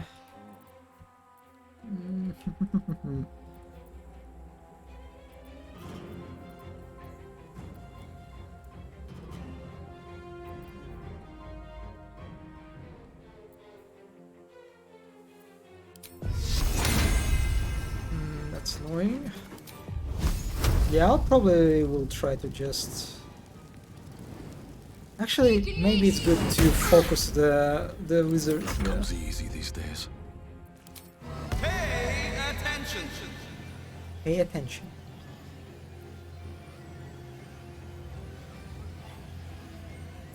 Let's mock them. Fuck.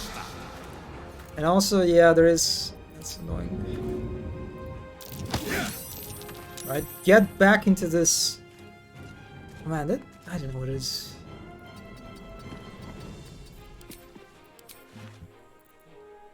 Performing old-time battles. There's blood in the air. Can I attack? I cannot attack wizard from here, right? I don't think I can finish the wizard with Astarion. Yeah, I probably won't be able to reach it.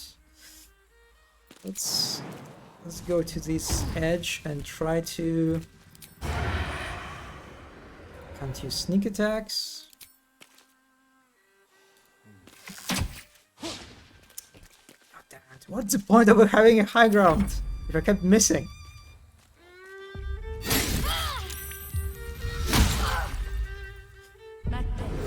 Shadowheart is hello.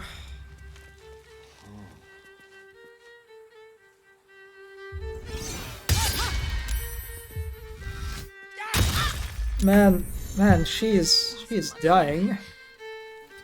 At the ready. Over here! A gift for a loathsome neighbor. Okay, this time I actually hit them. Let's have some courage. And oh my god, Astarion, I don't think it can hit anyone. That was the worst position actually. No,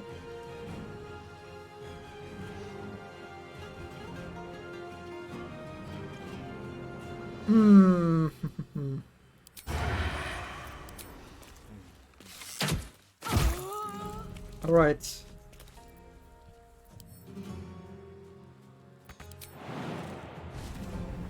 Yeah, I have a feeling Shadowheart is...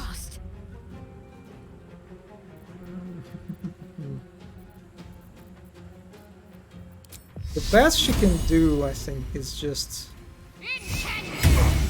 Yeah, try to deal some damage.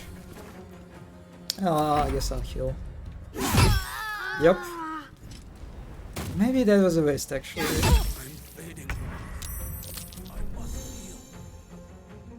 Okay, yeah, let's take this spot.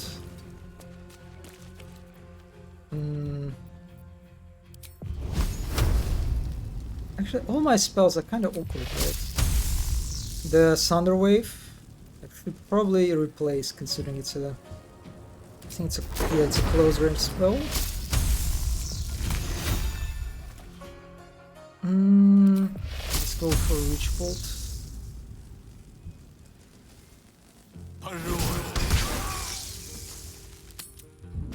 Okay. Survival is all that matters. Probably gonna get killed by this guy, which means I will... Yeah. You've barely brain to feed a mouse. He's too smart. Yeah, let's accept our deaths. With music. Can you feel death's cold grip?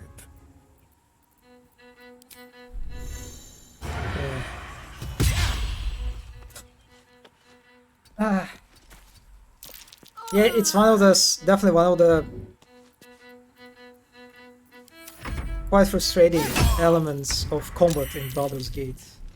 It's all these random components like missing, right?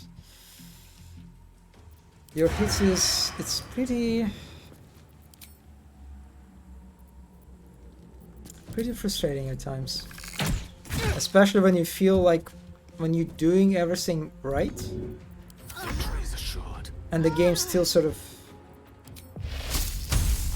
working against you. That's annoying.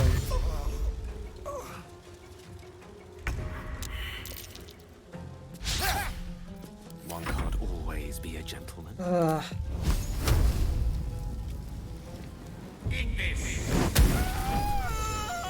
All right.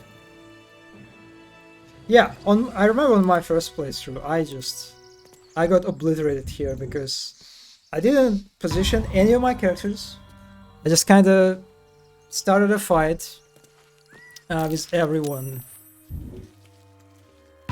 With my party just kind of like grouped here in one spot and just got destroyed. All's well that ends. Not as bad as it could have. And now we can rest, actually. Time to get going. Replenish our health. Just a brief respite. Short rest basically allows us to keep moving. Like, it allows us to replenish resources, not going out into our camp and like spending our camp supplies to get a long rest. But for example, short rest doesn't replenish spell slots, which is a bit annoying. But what can you do? The devs are kind of stuck with that kind of random design because they have to stack. It is one of the sort of challenges, definitely, in this regard, that yeah, you have to books. That's for nerds. I'll send it to camp. It is a D&D game. It's all like the randomness. It's pretty crucial, right? Mechanic, but personally, not a big fan. It was also a problem in XCOM. One of the reasons why I didn't finish either of XCOMs, and I tried to play both of them. It's just, yeah, it was so frustrating to have this, you know, very meme that became basically meme scenarios when you standing right to an enemy and try to shoot them and you miss. Yeah, moments like this, not a big fan. Not a big fan. They can be, especially when they accumulate, right? The problem maybe on its own, they're not that big of a deal, you can argue, but they have a big cumulative effect, right? When it just keeps happening again and again. Well, this is when for me it can become quite a bit too much. So here we have these dirt mounds, which are very funny, kind of like discoverable chests that you find around basically everywhere.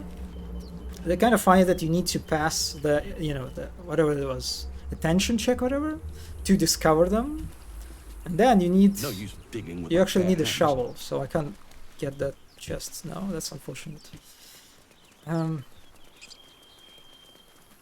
But they are kind of fun, how they add to the exploration of the game, and they sort of incentivize you to keep actually exploring every corner, because you don't know. You can look at place but you don't necessarily know that if there is actually nothing here, or maybe there is just a chest that is hiding. I can go this way. So let's get back. Let's find the other companion, the Lazo. And this is probably when I'll stop. It's been like 2 hours already, and I kind of wanted to keep these streams, actually, the Baldur's Gate stream, a little bit on the short side. You think it's dangerous? Zoru was right. Yellow as a toad and twice as ugly. The thing's dangerous. Leave it for the goblins to kill. And if it escapes, how More will you... tieflings. Oh, a guest. Your skull pounds in response to the prisoner's white-hot stare.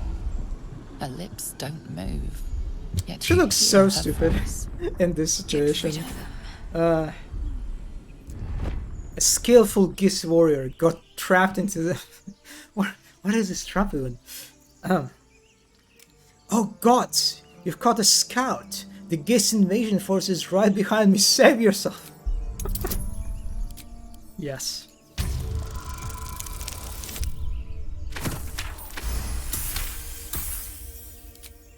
Hells, this isn't worth it. I'm out of here.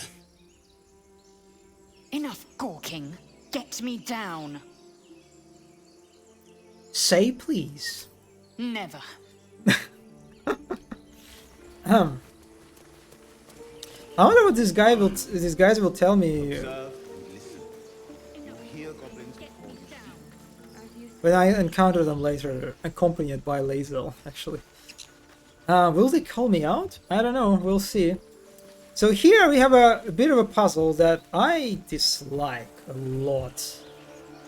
So the top-down perspective especially doesn't help, because you have Lazel stuck in this trap. So what do you think you're supposed to do? What's your options? If I turn on the highlight mode, there's a short bow, the dragon mushroom, nothing really of use, right? And so when I counted for the first time, I saw that maybe I need to, like, I don't know, try to shoot the rope, right, with my bow, but that doesn't really work well. Right? I can't really interact with the rope.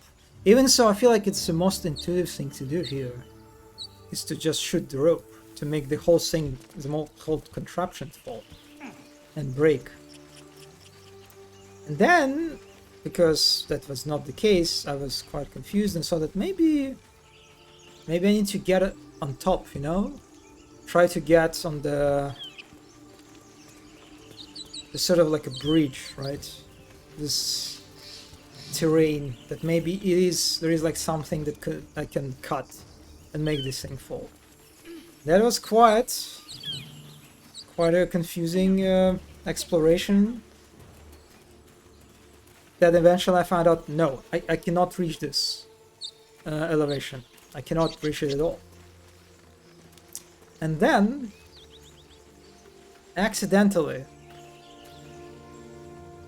I hovered over this weakened base.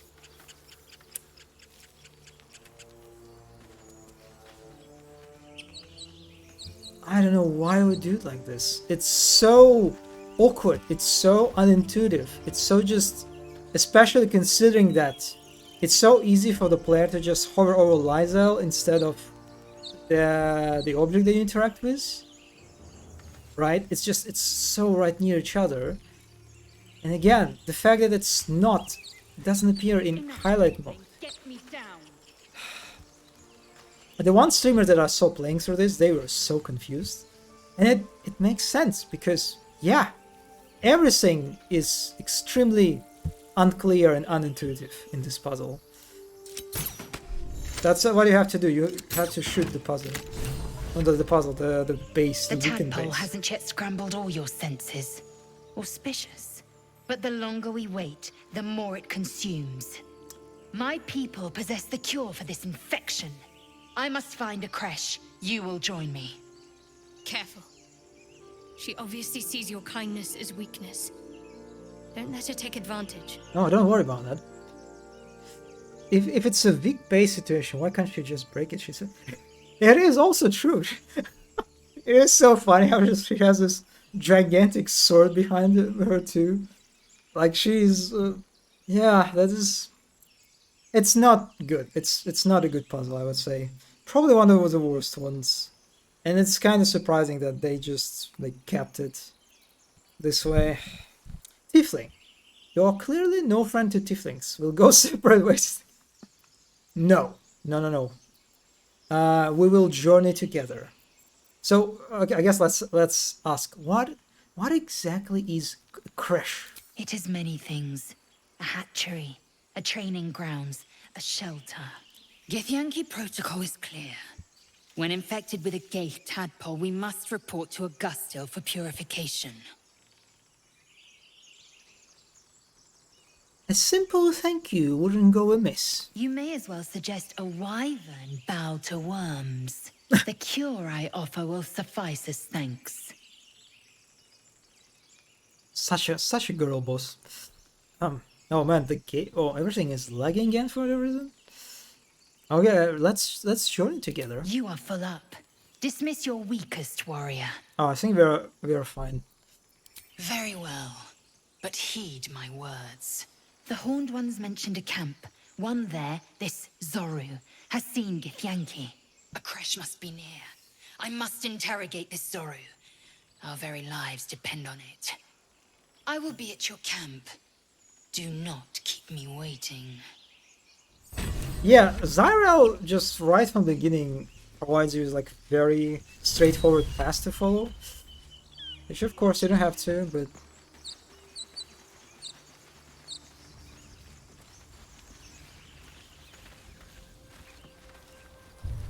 and yeah. I hear shouting up ahead. We should check it out, but be careful. Again, considering in my first playthrough, the thing is I missed Lysel completely. I did not find her at all. I didn't notice this setup. Which is, yeah, it is kind of. I was really bummed out because I've seen people talking about this companion, and I'm just yeah, I don't know where she is. I have no idea. She's not in my party. Yeah, I feel like maybe they open up maybe a little bit too much so quickly.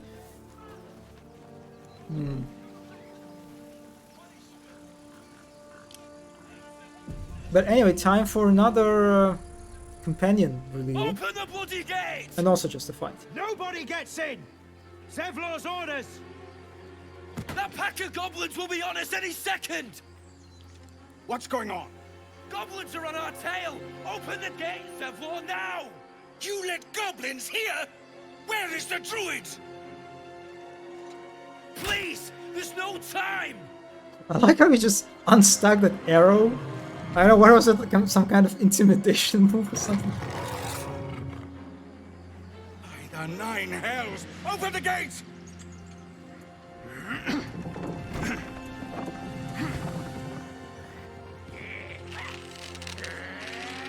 And here, yeah, we have also an introduction of faction-based conflict. In this case, it's tieflings and druids versus goblins. Shit! Form a line! And for now, we will support. We will fight against goblins. Provoke the blade. And suffer its sting. This is a good intro. I like it. Yeah, that character is another companion. Wonder if the gods are watching me. Oh my god, why did I start walking around immediately? Okay, yeah, so here we have a more of a, I would say, a decorative or like a flavor fight. In many ways because of the ally NPCs present. And there are a lot of allies. And a lot of them, some of them are actually on top, like this Zevlor guy. So they can't really get hurt. It's very unlikely for them to die. So you're pretty much guaranteed to have support in this fight. Okay, since I already messed up with my positioning, let's just use mockery on these guys on top. Play some music.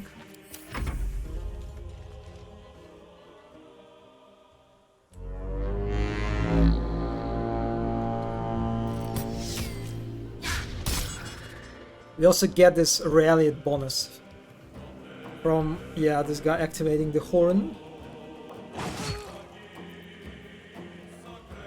Yeah, grants 8 temporary hit points.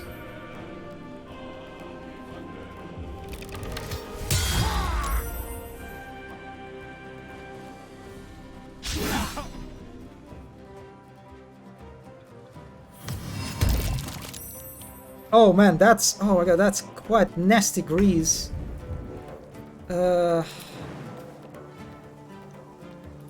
Fuck me.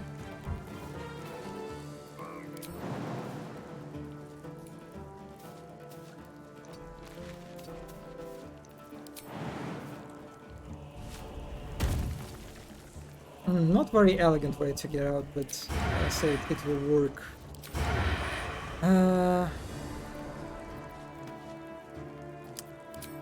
Yeah, let's just finish this guy. I'll bleed every last one of you. And also definitely helps. Wait a second. Why? I just wanted to say that. Oh, that's a one-shot. Wow. Holy moly, Will. I just wanted to say that what helps is the difficulty of this encounter. How these guys like. They're aggroed on the NPCs, right? Actually, that's not the case at all. Actually, they have no problems re-aggroing on me.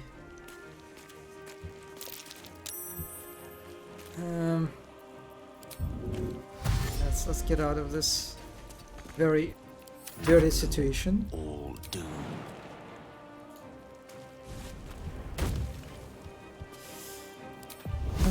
Yeah, let's not get this guy.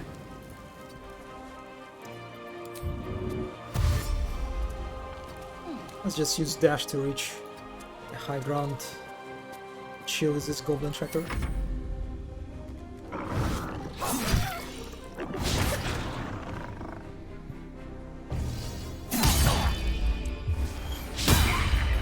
One of the annoying aspects of big fights like this that feature lots of characters, ally characters, enemy characters, is that just watching and waiting for every, non-playable character to do their move can be quite exhausting. Let's say I'll give Bard Inspiration. Is this guy. And then Mork, Goblin, Ninja? And then we play some Kajian.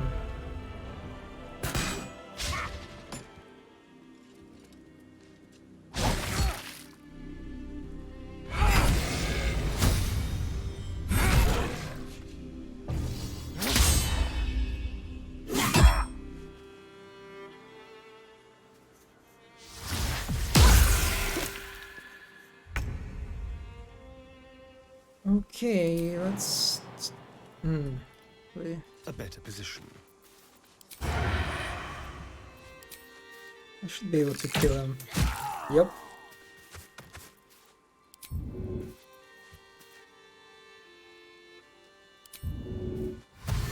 And also gain the high ground too.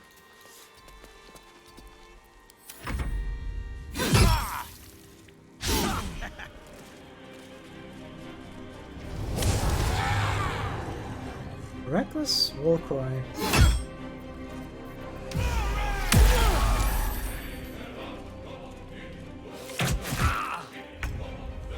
I wonder what it does.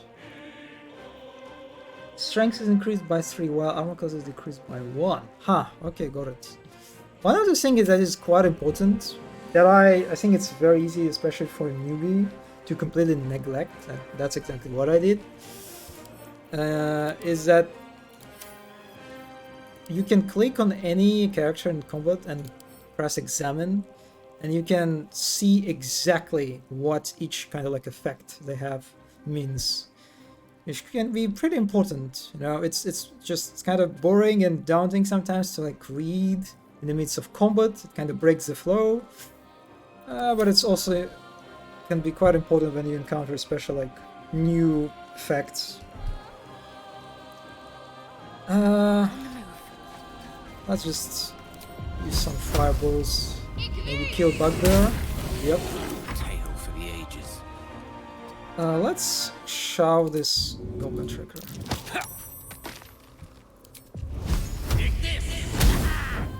Well.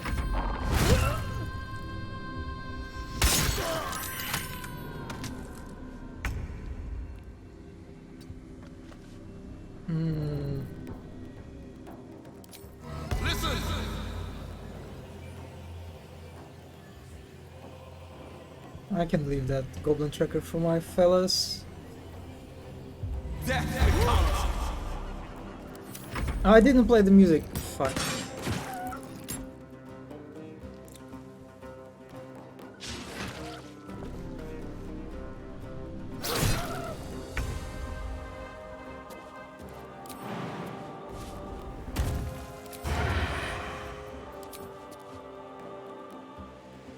Disadvantage? How is this a disadvantage? Are you serious?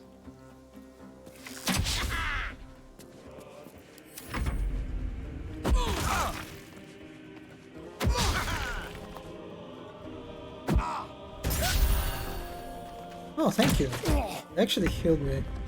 That's nice. The warg is almost dead. Yep. Now it's fully dead.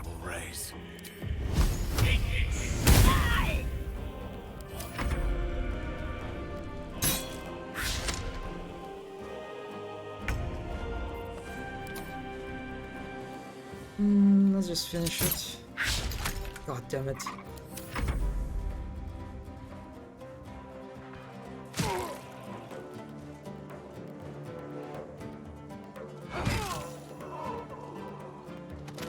Yeah, it's basically the fight is... It's kind of won from the beginning, right? Ah, God. And it's just you have to wait. Thank you, Will. That was the last of them. Inside! All of you! More may follow! Open the gate! Damn them. Alright, let's just loot some stuff. Penalty to target rolls and saves first. Okay.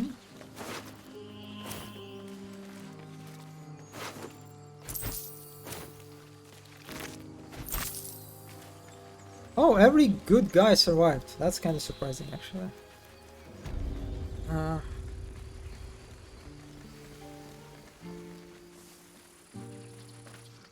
There are children here, you fool! We was running for our lives. You led them straight to us, and you let them take the druid too? Unbelievable! Here, let me interrupt your conversation. Very serious one.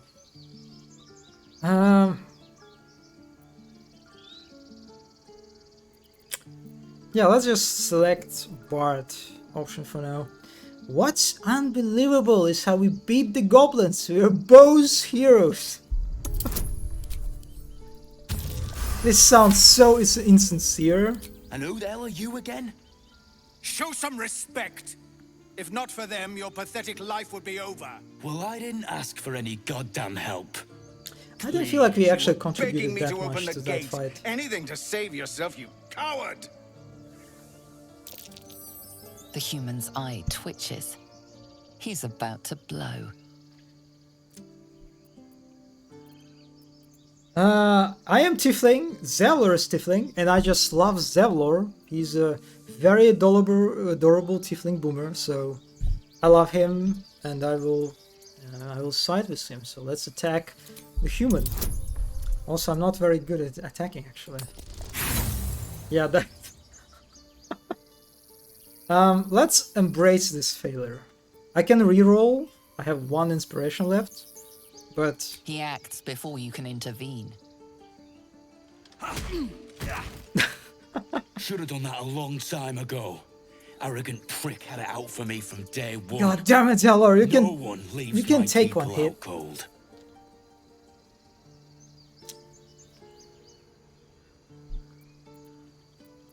He was right, though. Coming back to this hellhole was a mistake no amount of gold can put right. I'd rather face another round of goblins than stay in this pit. The goblins with the same vigor he had for that teeth for once. Zevlor got. Oh my god, he's just laying on the floor.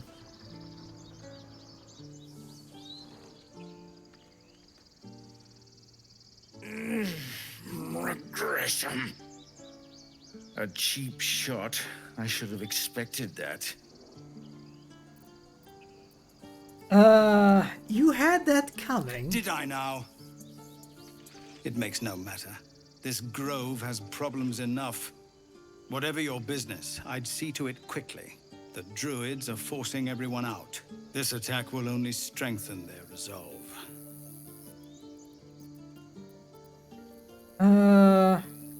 Yeah, why they're forcing us out? There have been several attacks by different monsters. The druids blame us outsiders for drawing them here. Nobody's welcome anymore. They've started a ritual to cut the grove off from the world outside. We can't stay, but we'll be slaughtered if we leave. We're no fighters. I just don't care. We are playing as a Dark Urge evil kind of character, so we literally Thank you don't care again about for that. your help out there. None of that If matters. you'll excuse me, I'd best get my people moving. Yeah, this is basically when the game introduces you like the main conflict of the first act, and it's one of the main conflicts. It's the danger that goblins present for the druid grove, and so you can take either the druid / tiefling side or the goblin side, or like absolute side, which is basically the gods that all goblins follow. And as you can guess, we'll take the goblin side. We'll slaughter everyone here, so don't get attached to anyone in this place, including to Zevlor, even so I like him. And maybe I would try to somehow persuade him to leave before everything goes to hell. Anyway, I think I will end the stream here. It's been 3 hours already. I wanted to stream for only 1 hour. That was my plan, and see where I am now. It's been 2 hours. I'm going to stop stream. It keeps happening, right? It just keeps happening. Yeah. Yeah, so far map. Thank you. I will skip this. It's like, look, it's very. I am kind of surprised how just. I feel like the beginning area can be quite overwhelming. How it just opens up so quickly, especially after like super linear tutorial level. So maybe I wish they would, you know, they would like introduce like the open structure a bit slower, a bit more gentle. I don't know.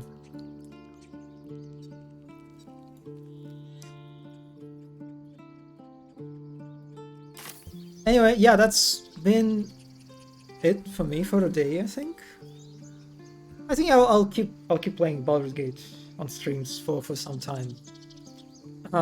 Because yeah, I don't know if I'll be able to finish it actually. Maybe I will if I will.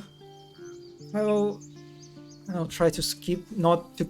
If I won't try to complete everything, maybe like skip some quests, maybe. We'll see. Anyway, yeah, that was this is GG for sure. So thank you, Zombie, for stopping by. Thanks to anyone who watched the VOD. Hopefully you got something out of it. And I'll see you maybe on Thursday with more Baldur's Gate. Yeah, I'll probably reserve Saturday. Yeah, that's a day that I wanted to say. I'll probably reserve Thursday and Saturdays for Baldur's Gate for some time, and Tuesday just some indie stuff, you know, as usual. But yeah, it is quite a fascinating game that I think it's well worth it to kind of explore it more like analytically, I guess. Yeah. See you next time. Have a nice rest of your day, night, or whatever. And bye bye. Bye bye bye bye bye.